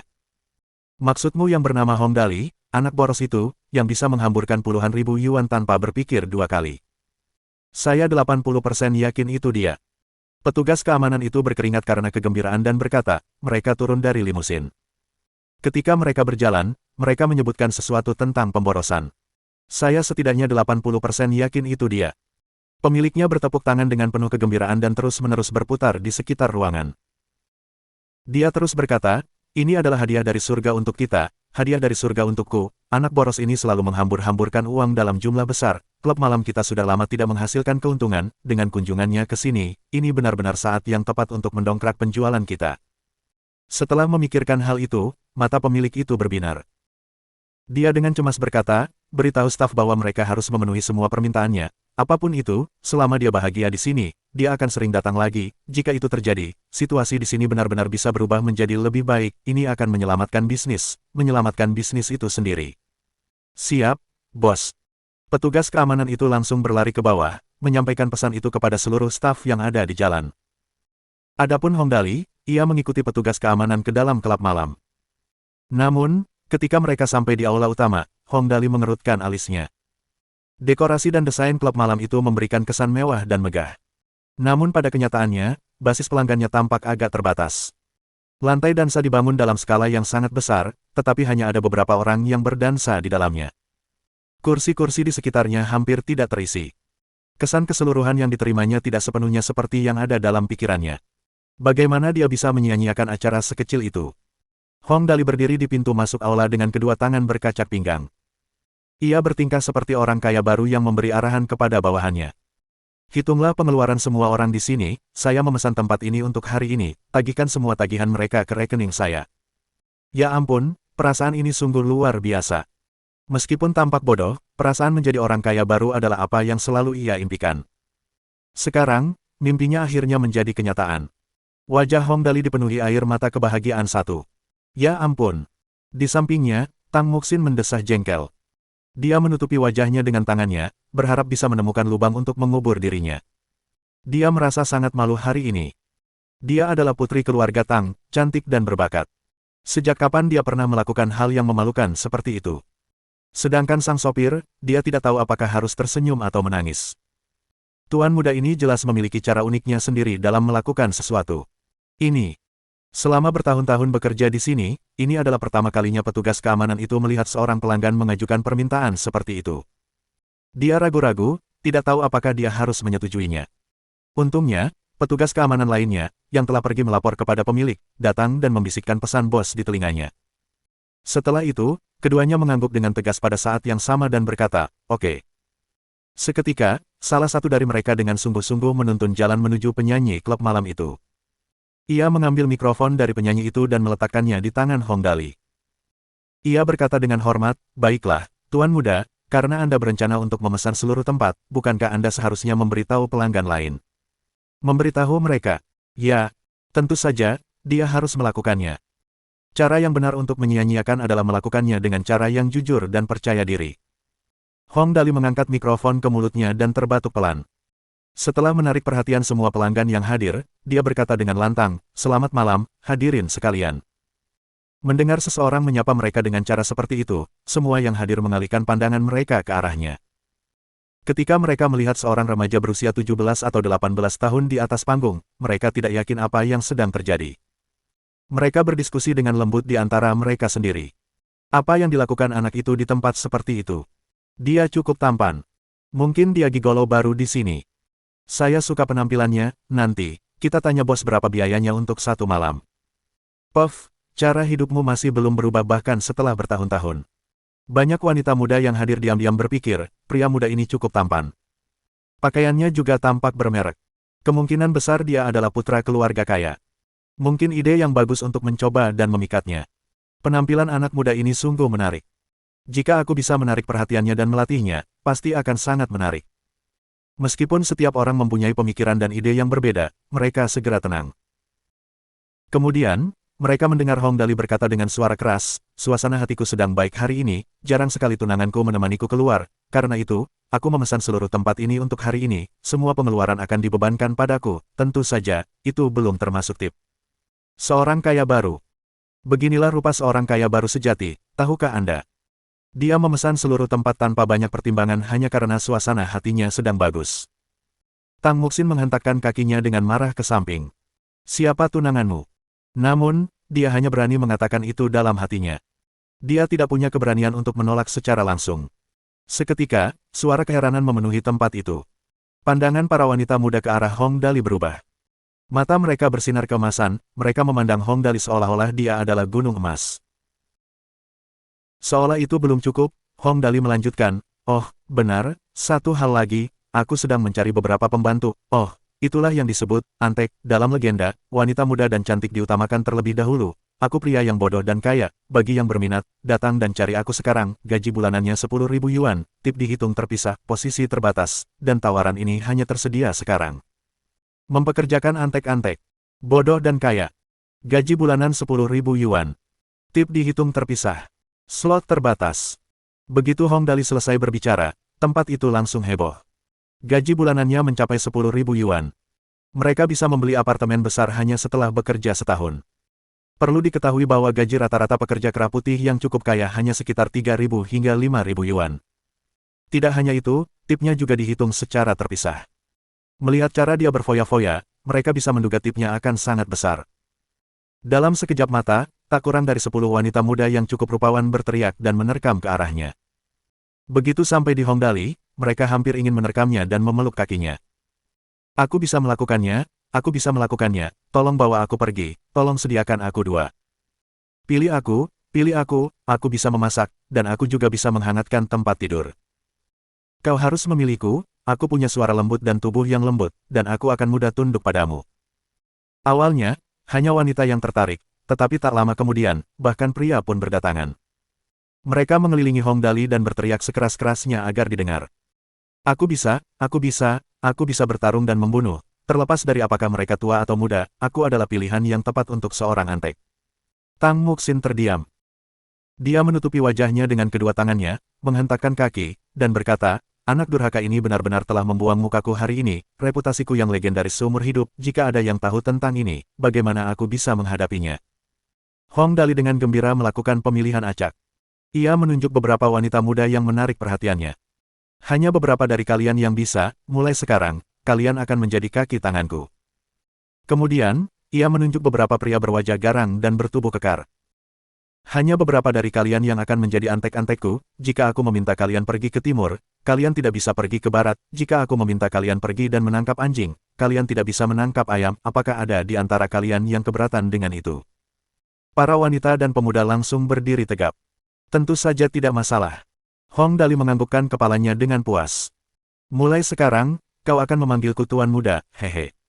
Para anteknya menjawab dengan suara keras dan serempak, apapun yang dikatakan Tuan Muda, kami akan menurutinya. Bab 7. Kegembiraan anak yang hilang. Setelah mendengar keputusan Hong Dali, kontestan lain mendesak putus asa, menyalahkan orang tua mereka atas ketidakmampuan mereka. Penampilan tidak penting. Jika seorang wanita tidak cantik, jika seorang pria tidak galak, tidak ada peluang untuk menjadi antek sama sekali. Mereka yang tidak cerdas, yang reaksinya terlalu lambat untuk menyenangkan tuannya, tidak memiliki peluang sedikit pun untuk menjadi antek. Hong Dali dengan senang hati berkata, lumayan, pilihan yang bagus, di mana supirnya? Pengemudi, saya di sini. Hong Dali, 1, 2, 3, 6, 7, 8, 9, 6 wanita dan 3 pria, berikan mereka masing-masing mobil mewah, pria akan menjadi pengemudi, wanita, penumpang, itu akan terlihat bagus dari luar. Petik 2. Sopir itu menyeka keringat di dahinya. Baiklah, saya akan segera mengaturnya. Para pria dan wanita yang terpilih merasa gugup namun bersemangat dan memuja Hong Dali seakan-akan mereka sedang memuja Tuhan. Para kontestan yang tidak berhasil menghentakkan kaki dan berseru betapa tidak adilnya Tuhan. Baiklah, kemarilah. Hong Dali menunjuk ke arah yang paling cantik di antara mereka, yang tampak berusia sekitar 22 atau 23 tahun. Tuangkan minuman untuk Tuan dan Nyonyamu. Ia kemudian menunjuk ke arah Tang Muxin dan berbicara kepada yang lain. Apakah kalian melihatnya? Ia akan menjadi nyonya kalian. Kata-katanya adalah kata-kataku, kalian tidak boleh menentang keinginannya, mengerti? 8 antek yang tersisa menganggukkan kepala dan membungkuk. Baik, nyonya. Tang Muxin berdiri di sudut, geram. Siapa nyonyamu? Hanya anak durhaka ini yang mampu melakukan hal seperti ini, jangan libatkan aku. 8 antek, terima kasih, nyonya, atas saranmu. Sudah kubilang aku bukan istrimu. Tang Muxin merasa seperti hampir putus asa. Dia seharusnya tidak keluar bersama Hong Dali hari ini. Itu adalah kesalahan besar. Ini tidak bisa lebih buruk lagi. Memikirkan bahwa dia adalah gadis yang sangat cerdas dan pintar, tetapi bersama Hong Dali benar-benar mempermalukan kecerdasannya. Tang Muxin sangat khawatir jika dia tetap di tempatnya, dia akan membusuk. Hong Dali menjentikkan jarinya dengan acuh tak acuh, dan seorang antek segera berdiri. Apa yang bisa saya lakukan untuk Anda, Tuan? Puas dengan reaksi antek itu, Hong Dali melemparkan kartu banknya ke antek itu. Pergilah, cari manajer dan beri mereka masing-masing 5.000 yuan, selesaikan juga tagihan malam ini. Satu pertemuan bernilai 5.000 yuan, itu mungkin pendapatan pribadi mereka. 8 antek itu dipenuhi rasa terima kasih. Terima kasih, Guru, semoga Anda memiliki berkah dan umur panjang yang kekal. Seolah-olah mereka tahu bahwa dia memiliki konstitusi yang lemah. Kata-kata para antek membuatnya sangat senang, dan Hong Dali tertawa. Bagus, cepatlah, ayo kita pergi ke sudut untuk duduk, ya, bagaimana dengan lampu, musik, ayo kita wujudkan, itu benar, penyanyi itu, ya, kamu, kenapa kamu bermimpi, cepat, mulai bernyanyi, aku tidak akan lupa memberimu tip. Apa artinya menjadi orang kaya baru? Apa artinya menghambur-hamburkan uang seperti orang yang boros? Itulah dia. Tidur sepuasnya, menghitung uang sampai tangan pegal. Memangnya kenapa? Perasaan terbaik di dunia adalah menghambur-hamburkan uang tanpa peduli apapun. Setelah mendengar berapa banyak uang yang telah dihabiskan si brengsek ini, penyanyi itu bernyanyi sekuat tenaga. Hong Dali tidak tahan setelah hanya 2 bait. Tidak bisakah kau memilih lagu yang lebih bagus? Aku bahkan tidak bisa menelan airku dengan cara seperti ini. Ya, penyanyi itu gemetar ketakutan dan dengan cemas menyanyikan lagu lain, tetapi lagu itu masih tidak disukai Hong Dali. Sebelum Hong Dali bisa mengatakan apapun, sesuatu muncul di benaknya. Karena aku sudah memberinya tip, terlepas dari seberapa bodohnya dia seharusnya tahu cara menyanyikan lagu yang dia kuasai. Tetapi dia malah memilih lagu yang buruk, yang tampaknya disukai orang lain. Apakah itu berarti lagu seperti Thirst Through the Metal Grill populer di sini? Sial, aku tidak bisa hidup seperti ini. Hong Dali senang mendengarkan lagu sebelum ia datang ke dunia ini. Itu adalah salah satu dari sedikit hal yang dapat ia nikmati dan nikmati tanpa mengeluarkan uang sepeser pun. Perasaan berada di dunianya sendiri saat ia menikmati musik melalui earphone dan membaca novel adalah hal terbaik di dunia. Andai saja lagu-lagu di sini sebagus itu. Thirst Through the Metal Grill hanya memperburuk suasana hatinya yang baik. Tuan muda, Nyonya, minuman Anda sudah datang. Hong Dali menghentikan pikirannya sejenak. Yang tercantum di antara 9 antek itu masuk sambil memegang nampan perak yang tampak mahal. Di atas nampan itu ada 2 gelas ungu berkilau dengan cairan yang tidak diketahui yang baunya seperti bunga melati. Yang perlu disebutkan adalah betapa cerdiknya wanita ini. Dalam waktu singkat, wanita itu telah berganti pakaian menjadi pelayan. Rambutnya yang hitam dan pinggangnya yang mungil, renda hitam yang menempel di pahanya, bibir merah yang halus, mata yang besar, dan telinga kelinci di kepalanya, rambut bob berbulu putih di atas pantatnya. Hong Dali hampir tidak bisa menahan kegembiraannya. Ketika dia sadar kembali, dia memujinya sambil mengambil minumannya. Bagus sekali, siapa namamu, nona cantik, dan berapa umurmu? Nama saya Ling Xiaoyi, saya berusia 22 tahun. Bagus sekali, beri dia tip. Hong Dali memberi instruksi kepada antek-antek lainnya. Apakah kalian melihat ini? Belajarlah darinya, beginilah seharusnya kalian bertindak, ingat ini dan beri tip kepada Xiaoyi 5.000 yuan nanti. Ya. Para antek mengangguk dengan marah. Pada saat yang sama, mereka mulai memikirkan apa yang bisa mereka lakukan untuk menyenangkan tuan muda. Mengenai pekerjaan, diberi tip 5.000 yuan sekaligus dengan mudah oleh tuan muda dan dilengkapi dengan mobil pribadi, siapa yang peduli dengan pekerjaan. Banyak yang sudah menebak siapa pemuda ini. Dia pastilah si anak boros dari keluarga Hong yang terkenal boros seperti tidak ada habisnya, Hong Dali.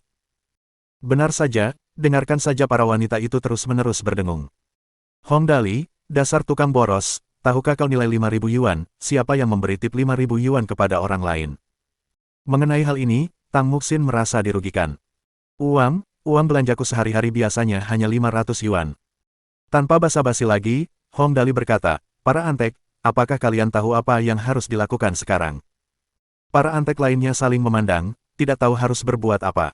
Di sisi lain, Ling Xiaoyi adalah yang paling pintar. Dia mendekati Tang Muxin dengan hormat. Karena nyonya tampaknya kekurangan uang, terimalah uang ini dan anggaplah sebagai caraku menghormatimu. Mendengar ini, para antek lainnya langsung panik, mencubit kaki mereka sendiri, bodoh sekali, ini adalah kesempatan bagus untuk menunjukkan kesetiaan mereka. Memang, Hong Dali sangat senang dengan reaksi Ling Xiaoyi. Dia tertawa dan berkata, lumayan, sangat pintar, kamu memang cocok menjadi antek. Dia tidak melewatkan kesempatan untuk mendidik yang lain. Lihatlah dirimu sendiri, kehilangan kesempatan yang bagus, antek-antek bodoh, selalu berdiri, bahkan seorang antek perlu memahami apa yang perlu dilakukan, aku akan memberi Xiaoyi 5.000 yuan lagi, di masa depan, dia akan menjadi pemimpinmu, jika aku tidak ada, kamu akan mendengarkannya, mengerti? Para antek lainnya berdiri serempak. Kami mengerti. Tang Muxin menyaksikan dengan putus asa. Si sampah ini, aku mengaku kalah. Para antek lainnya kembali dari kasir, melapor kepada Hong Dali, Tuan, tagihan malam ini sudah dihitung. Sampai saat ini, total pengeluaran Anda, termasuk tip yang diberikan, adalah 73.588 yuan. Puh. Mendengar jumlah totalnya, Hong Dali memuntahkan minumannya dan berseru, berapa jumlahnya? Harganya 73.588 yuan. Para antek itu bisa merasakan keringat dingin di punggung mereka. Tuan muda, apakah ini terlalu mahal? Mahal sekali kakiku. Begitu banyak orang, termasuk tip yang telah kuhamburkan dengan murah hati, hanya berjumlah 73.588 yuan. Sistem pemboros besar muncul di benak Hong Dali. Total tagihannya sangat sedikit, tetapi tip 50.000 tidak dihitung sebagai pengeluaran, pasti ada yang salah. Masih ada waktu setengah jam lagi untuk menghabiskan 201.912 yuan lagi untuk menyelesaikan misi. Namun, tip tidak akan diperhitungkan. Meskipun ada banyak orang di klub malam itu, total tagihannya hanya sekitar 20.000. Kapan misi itu akan selesai? Tidak ada cukup waktu untuk pergi ke tempat lain. Hong Dali berpikir sejenak, lalu berkata tanpa berpikir dua kali, kirimkan pesananku, beritahu manajer, bos, dan semua pelanggan di sini untuk mengundang teman-teman mereka dan semua orang yang mereka kenal, malam ini aku yang bayar, cepatlah. Oh, baiklah. Para antek menyeka keringat di dahi mereka dan bergegas menyampaikan pesan itu. Melihat situasi ini, Tang Muxin terdiam. Si tukang rongsokan ini akan melakukan apa saja untuk menghabiskan semua uangnya. Aku tidak bisa menikah dengannya. Tepat pada saat ini, bos klub malam Ye Siang bergegas dan berdiri di depan Hong Dali, menyeka keringatnya. Tuan Muda Dali, apakah Anda punya waktu? Bisakah Anda meluangkan waktu dan mendengarkan saya? Hong Dali bersandar di sofa. Beberapa pelayan di sampingnya memijat kakinya dan mengupas buah untuknya. Dia tidak bisa terlihat lebih tidak bermartabat lagi. Sambil memakan anggur yang sudah dikupas, dia bersenandung. Ada apa? Tidakkah kau lihat aku sedang sibuk? Beginilah seharusnya seorang pemboros bersikap. Kurang dari ini berarti dia pemboros yang gagal. Bab 8. Hasil pemborosan. Menghadapi situasi di depannya, bos klub malam itu berkeringat deras. Meskipun dia juga dianggap seseorang yang berstatus tinggi, dia tidak pernah terjebak dalam situasi seperti ini. Dia tidak pernah berani menganggap dirinya setingkat dengan Hong Dali. Pada saat seperti ini, dia merasa lebih rendah dari Hong Dali dan dengan hati-hati bertanya, Tuan Muda Dali, begini. Saya tidak yakin, apakah saya bisa berbicara dengan Anda sebentar? Oh, kenapa sangat tertutup? Hong Dali menghabiskan minumannya dan menoleh ke belakang untuk melihat ketiga anteknya, memiringkan kepalanya. Kali ini, para antek itu menyadari hal itu dan berjalan ke arah bos klub malam itu dan menggeledahnya dari ujung kepala sampai ujung kaki. Karena tidak menemukan sesuatu yang mencurigakan, mereka melapor kepada Hong Dali, Tuan Muda, semuanya aman. Bos klub malam itu tidak tahu apakah harus tertawa atau menangis. Pemuda ini tentu saja berhati-hati. Kenyataannya, Hong Dali tidak menyangka bos klub malam itu akan berani melakukan trik apapun.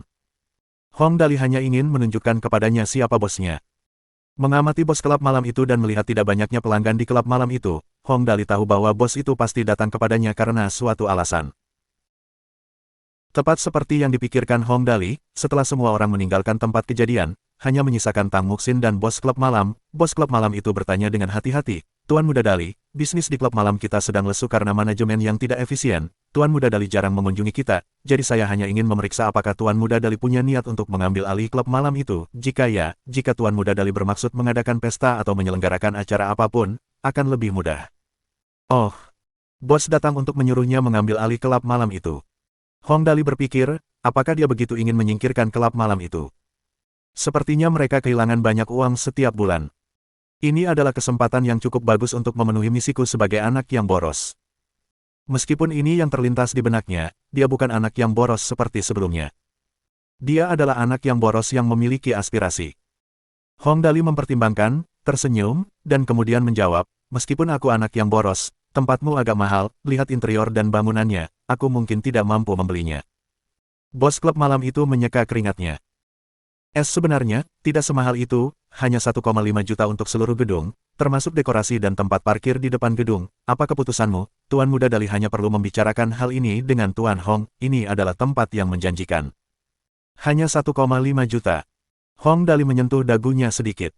Dengan cara ini, aku bisa menghabiskan banyak uang, aku suka. Mendengar dia bergumam sendiri, Tang Muxin, yang telah berdiri di sampingnya selama ini, memberinya tendangan keras. Dasar sampah, kenapa kau tidak berpikir dulu sebelum bertindak? Tempat ini berada di luar Forlux, tanahnya murah, bangunan ini paling mahal harganya 700.000, meminta 1,5 juta itu sama saja dengan mempermainkanmu. Sin, inilah yang selama ini kutunggu, mendengarmu mengatakan ini. Aku mungkin anak yang boros, tetapi aku bukan orang yang mudah ditipu. Hong Dali sangat gembira, meskipun tampak keberatan dengan ucapannya yang tiba-tiba. Jika aku tidak menghabiskan begitu banyak uang, bagaimana aku bisa menunjukkan kepada orang lain bahwa aku berbeda dari orang-orang yang boros lainnya? Mendengar ini, bos klub malam itu menyeringai. Namun, Hong Dali kemudian menarik kembali kata-katanya. Tetapi 1,5 juta memang terlalu banyak, meskipun aku mendapatkan semua dukungan dari rumah karena menjadi pemboros, aku tidak mungkin memiliki begitu banyak uang, bagaimana kita melakukan ini? Meskipun Tang Muxin hanya tunangan Hong Dali secara nama, dia menentangnya. Hong Dali, jangan berani-berani, kalau tidak, aku akan memukulmu sampai pingsan dan menyeretmu keluar saat ini juga. Baiklah. Hong Dali mengaku kalah. Kali ini aku tidak akan melakukannya lagi, oke. Tepat saat dia mengatakan ini, bos klub malam itu mulai panik. Bos itu telah menginvestasikan 6 juta di klub malam ini. Dia telah menjalankan bisnis selama 3 hingga 4 tahun, dan karena klub malam itu terlalu jauh dari area kota, jumlah pelanggannya rendah, klub itu nyaris tidak bisa bertahan. Lagi pula, Karena terletak di tempat seperti ini, pengeluaran konsumen rendah. Tanpa pengeluaran konsumen yang cukup, tidak mungkin klub malam itu bisa menghasilkan uang. Dengan jumlah pelanggan yang menurun, jika bos tidak memanfaatkan kesempatan ini untuk menjual klub malam itu, kapan lagi kesempatan yang lebih baik akan datang? Tidak setiap hari si anak boros yang terkenal, Hong Dali, datang. Jika dia tidak memanfaatkan kesempatan ini, dia mungkin akan membenturkan kepalanya ke sepotong tahu dan mati. Saat dia mendengar Hong Dali berkata tidak, bos klub malam itu dengan cemas menurunkan harganya. Saya mengerti bahwa harganya agak mahal, bagaimana dengan ini? Saya akan memberi Anda diskon 20%, mari kita buat menjadi 1,2 juta, bagaimana kedengarannya? Hong Dali menggelengkan kepalanya dengan tegas. 1,2 juta, itu masih agak terlalu mahal, tidak. Tuan Muda Dali, menurutmu berapa harga yang pantas? Bos klub malam itu berkeringat deras. Di seluruh kota Tianjin, hanya orang seperti anak boros ini yang akan membeli klub malam itu. Orang lain tidak akan membayar lebih dari 600.000 yuan. Hong Dali mengusap dagunya dan melambaikan tangan ke Ling Xiaoyi, yang berdiri di samping. Xiaoyi, kemarilah, ada yang ingin kutanyakan padamu. Segera datang. Ling Xiaoyi cukup patuh dan segera menghampiri Hong Dali dengan penuh hormat. Tuan muda, apakah ada yang bisa saya bantu? Lihatlah betapa hebatnya wanita muda ini berbicara. Hong Dali bertanya, bos klub malam ini ingin menjual tempat ini kepadaku, bantu aku memperkirakan berapa harga tempat ini. Bos klub malam itu menatap Ling Xiaoyi dengan penuh harap sebelum tiba-tiba menangis.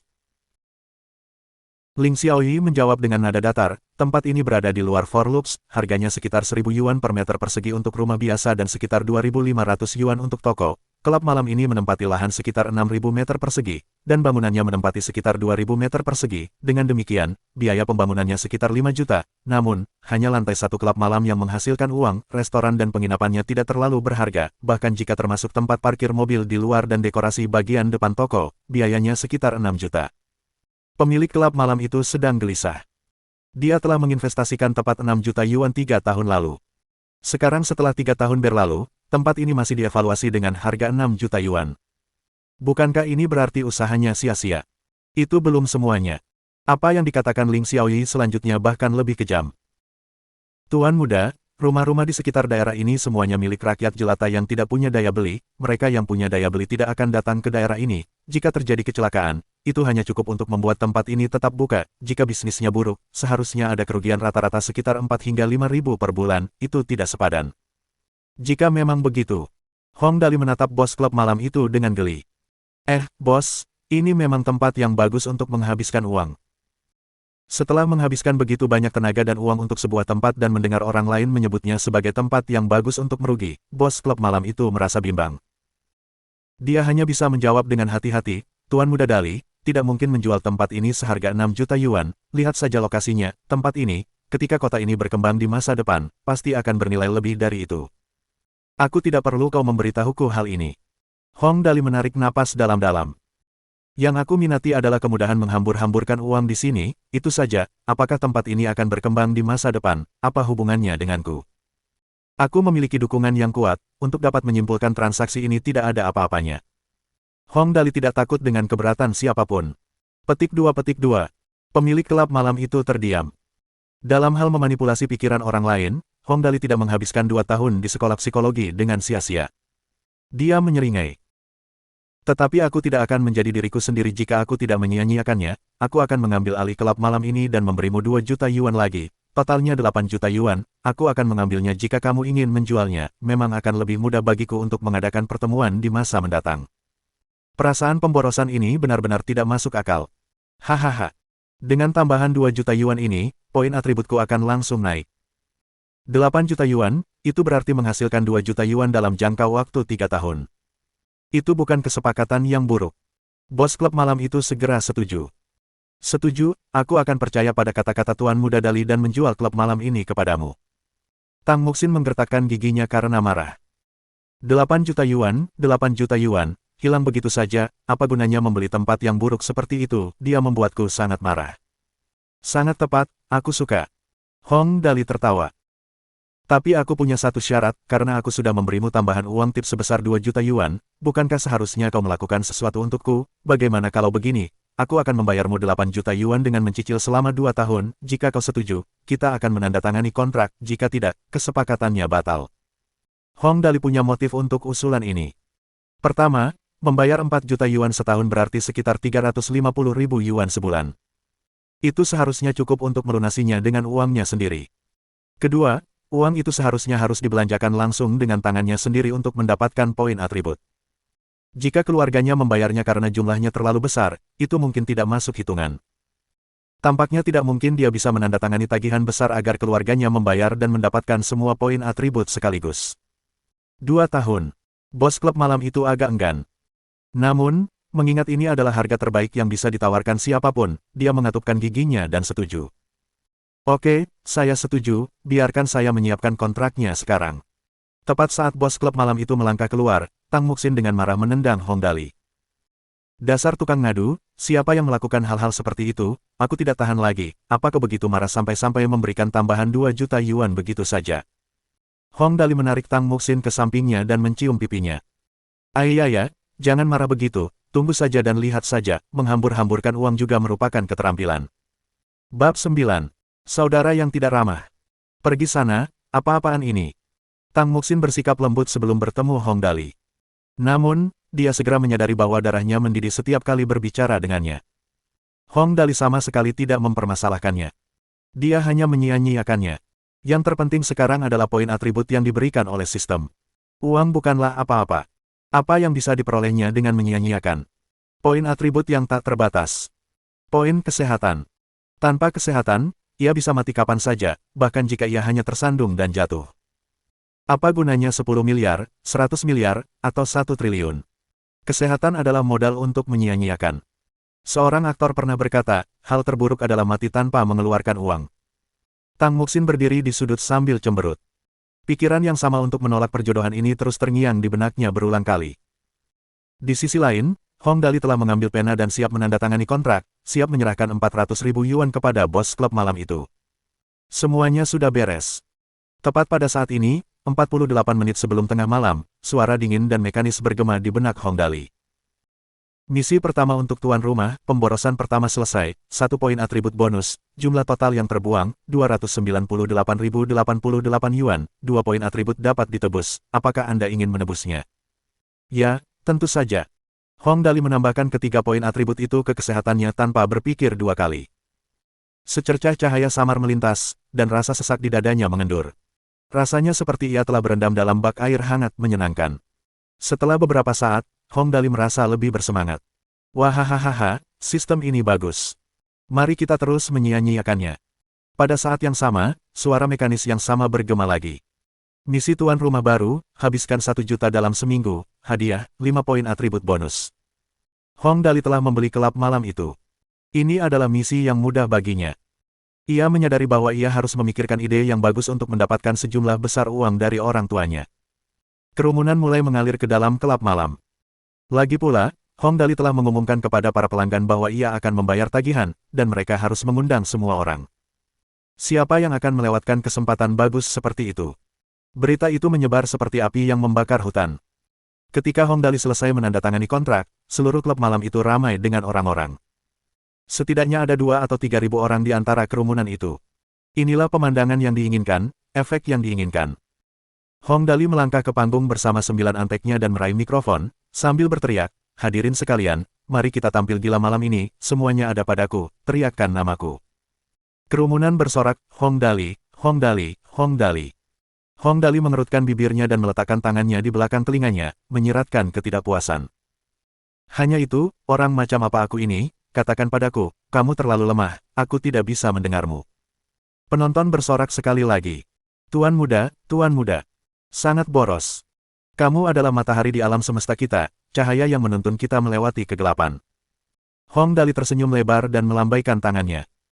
Di masa depan, tempat ini akan menjadi milikku, mulai sekarang hingga minggu depan, semuanya akan gratis, apa yang kalian tunggu, jangan menahan diri. Gratis selama seminggu. Ini berita yang menggembirakan. Penonton bersorak dan bersorak. Hidup Tuan Muda Dali.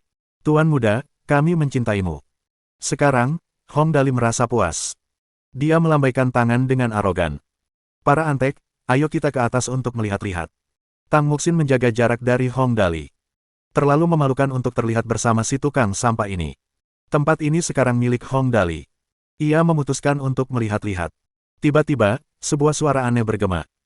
Oh, aku bertanya-tanya siapa yang bisa menyebabkan keributan seperti itu memang saudaraku tercinta, haha. Suara itu dingin dan penuh dengan sarkasme. Hong Dali menoleh untuk melihat seorang pemuda berjas abu-abu keperakan berjalan ke arahnya ditemani oleh dua pengawal. Kakak, sudah 2 tahun, tapi kau masih sama saja, hahaha. Melihat pemuda itu, beberapa pikiran muncul di benak Hong Dali. Nada bicaranya sangat kasar, jadi hubungan kita pasti tidak baik. Berani sekali berbicara denganku dengan arogan, dia pasti berasal dari keluarga yang sama. Aku heran bagaimana hubungan kita. Kita belum bertemu selama 2 tahun, tetapi dia menyapaku dengan kata-kata yang menghina. Sepertinya dia cemburu. Lihat matanya yang licik mengamati Sin, bajingan ini tampaknya juga cukup mesum. Hong Dali terkekeh mendengar analisisnya sendiri dalam waktu yang singkat. Ia menjawab dengan santai, aku tidak berubah, bagaimana mungkin aku melewatkan kesempatan bagus untuk menyia-nyiakannya. Aku tidak menyangka kau ada di sini, apakah kau di sini untuk menikmati makanan gratis? Jangan khawatir, aku sudah bilang semuanya salahku, satu orang lagi dari kalian tidak akan membuat perbedaan, aku hanya tidak menyangka kau ada di sini untuk makanan gratis. Tidak perlu bersikap sopan. Pemuda ini jelas bukan teman. Ia bahkan mungkin musuh. Untuk muncul setelah Hong Dali mengumumkan bahwa dia akan membayar tagihan, Hong Dali setidaknya bisa menurunkan status pria ini menjadi seorang tukang numpang. Nada bicara Hong Dali yang ambigu membuat pemuda itu canggung. Dia terdiam sesaat sebelum terkekeh. Dia kemudian menatap Tang Muxin, mencoba mengalihkan topik pembicaraan. Haha, wanita muda ini cukup cantik, Dali, seleramu ternyata bagus, bagaimana aku harus memanggilmu? Tunanganku, Tang Muxin. Hong Dali menarik Tang Muxin ke dalam pelukannya, menghalangi pandangan pemuda itu. Dia tidak ada hubungannya denganmu. Tang Muxin, nama keluargamu Tang, apakah kamu putri Tang Ruisi? Mengetahui namanya dari Hong Dali telah mengalihkan perhatiannya. Ayah Tang Ruisi dan leluhur keluarga Hong telah berteman baik dalam hidup dan mati. Dia tidak punya nyali untuk menyentuh seseorang seperti itu. Dilihat dari situasi yang canggung, dia hanya bisa mengarang sesuatu. Karena dia putri Tang Ruisi, itu jelas bukan urusanku. Pemuda itu mendekat ke Hong Dali dan menyeringai. Aku di sini hanya untuk melihat-lihat tempat ini, pada saat yang sama, aku punya usulan bisnis untukmu. Oh, sebuah tawaran bisnis, kau dan aku. Hong Dali terkejut. Apa yang perlu kita bicarakan? Bab 10. Pemborosan dalam skala besar. Itu hanya masalah sederhana. Pemuda itu menatap pengawalnya dan mereka segera mengosongkan tempat yang kosong dan sunyi di sekitar mereka. Pemuda itu tersenyum dan berkata, ketika saya tiba, saya mendengar orang-orang mengatakan bahwa Anda membeli seluruh klub malam ini. Benar sekali, kenapa, kau berencana membeli tempat ini? Hong Dali tidak menunjukkan rasa hormat sedikit pun kepada pemuda ini. Ia menjatuhkan diri ke sofa dan dengan angkuh meletakkan kakinya di atas meja teh, memamerkan betapa borosnya ia. Jika kau menginginkan tempat ini, katakan saja, aku akan menjualnya kepadamu, bagaimanapun juga, kita adalah keluarga, jadi ini bukan masalah besar. Misinya sudah selesai. Jika orang ini bersedia membeli klub malam ini, Hong Dali pasti tidak keberatan mendapatkan tambahan 1 atau 2 juta. Pemuda itu tertawa malu dan berkata, hahaha, Dali, kamu pasti bercanda, kemampuanku tidak sehebat kamu, sebenarnya, tujuanku datang ke sini dan menemuimu hari ini adalah untuk menjual beberapa apartemen dan toko di sekitar sini. Bagaimana menurutmu, lokasinya sangat dekat dengan tempat ini, dan tempatnya cukup luas, harganya juga sangat terjangkau, mengapa tidak mempertimbangkan untuk membelinya juga? Hong Dali menjulurkan jari kelingkingnya dan dengan angkuh mengendus hidungnya. Ya, kedengarannya cukup menarik, coba aku lihat apa yang ada di sana. Pemuda itu menatap salah satu pengawalnya. Pengawal itu langsung mengeluarkan 2 dokumen dan meletakkannya di depan Hong Dali. Dokumen-dokumen itu berisi banyak informasi, termasuk lokasi spesifik, luas tanah, jumlah lantai, dan sebagainya. Hong Dali memeriksanya perlahan.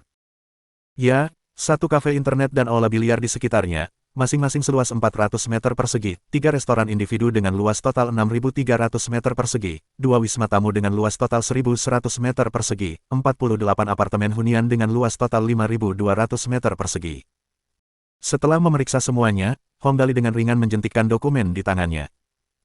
Kakakku, aku cukup terkejut dengan banyaknya barang yang kau miliki, kenapa, kau berencana untuk membiarkanku membeli semua barang bagus ini? Mendengar bahwa Hong Dali mengerti maksudnya, pemuda itu langsung gugup. Bagaimana, adikku yang baik, harta warisan ini adalah hasil kerja kerasku selama bertahun-tahun, karena kamu tertarik untuk membeli properti hari ini, mengapa tidak membeli ini juga? Karena kamu ingin menghambur-hamburkan harta, maka kamu harus melakukannya dalam skala yang lebih besar, tidakkah kamu setuju? Ya, kata-kata ini enak didengar, kau benar-benar mengenalku dengan baik, kakakku.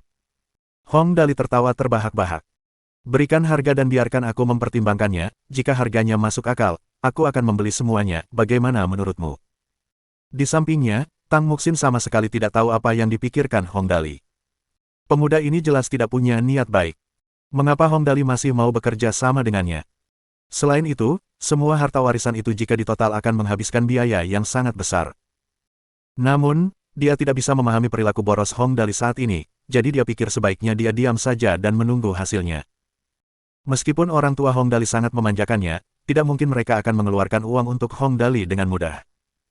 Lagi pula, total harta warisan itu seharusnya mencapai 20 hingga 30 juta yuan.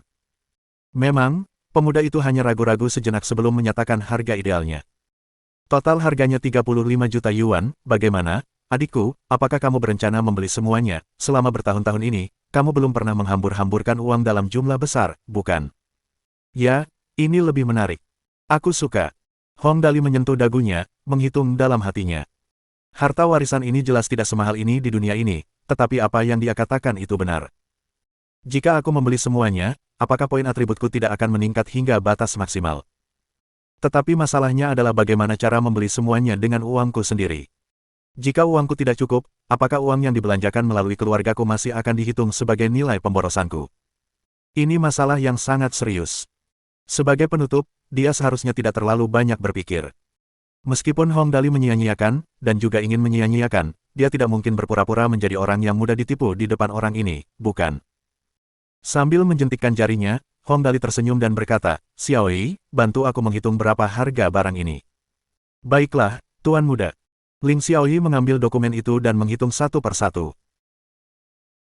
Kafe internet dan arena biliar di sekitar sini selalu tidak laku, pada dasarnya, mereka sedang berjuang untuk mencapai titik impas atau malah merugi, oleh karena itu, total luas area mereka yang 800 meter persegi hanya dapat dinilai dengan tarif 2.200 yuan per meter persegi. Ketiga restoran itu laku sedikit lebih baik, tetapi tidak banyak, tarif mereka seharusnya sekitar 2.500 yuan per meter persegi. Berikutnya, adalah dua wisma tamu, kinerja mereka bahkan lebih buruk, setiap meter persegi hanya dapat dinilai sekitar 2.000 yuan, sedangkan untuk 48 apartemen hunian, setiap meter persegi paling banyak bernilai sekitar 800 yuan. Jadi, hitunglah semuanya, Ling Xiaoyi tiba-tiba mengeluarkan kalkulator, yang entah di mana ditemukannya. Kafe internet dan aula biliar itu totalnya bernilai 1.760.000 yuan, tiga restoran itu totalnya bernilai 15.750.000 yuan, dua wisma tamu itu totalnya bernilai 2.200.000 yuan, terakhir, 48 apartemen hunian, totalnya bernilai 4.160.000 yuan, jika dijumlahkan semuanya. Suara ketukan cepat terdengar, setelah itu Xiaoyi memberikan kesimpulan, nilai totalnya adalah 23.870.000 yuan. Pemuda itu tercengang. Ketika dia selesai menghitung, tanpa sengaja dia bertanya, Nona ini, dari alam abadi mana kamu berasal? Bagaimana kamu bisa menghitung dengan sangat akurat? Bagaimana mungkin dia tidak terkejut? Nilai yang dihitung Ling Xiaoyi hanya berbeda sekitar 100.000 atau lebih dari yang dihitung oleh para ahli penilaian aset itu, mungkin bahkan sedikit kurang dari itu.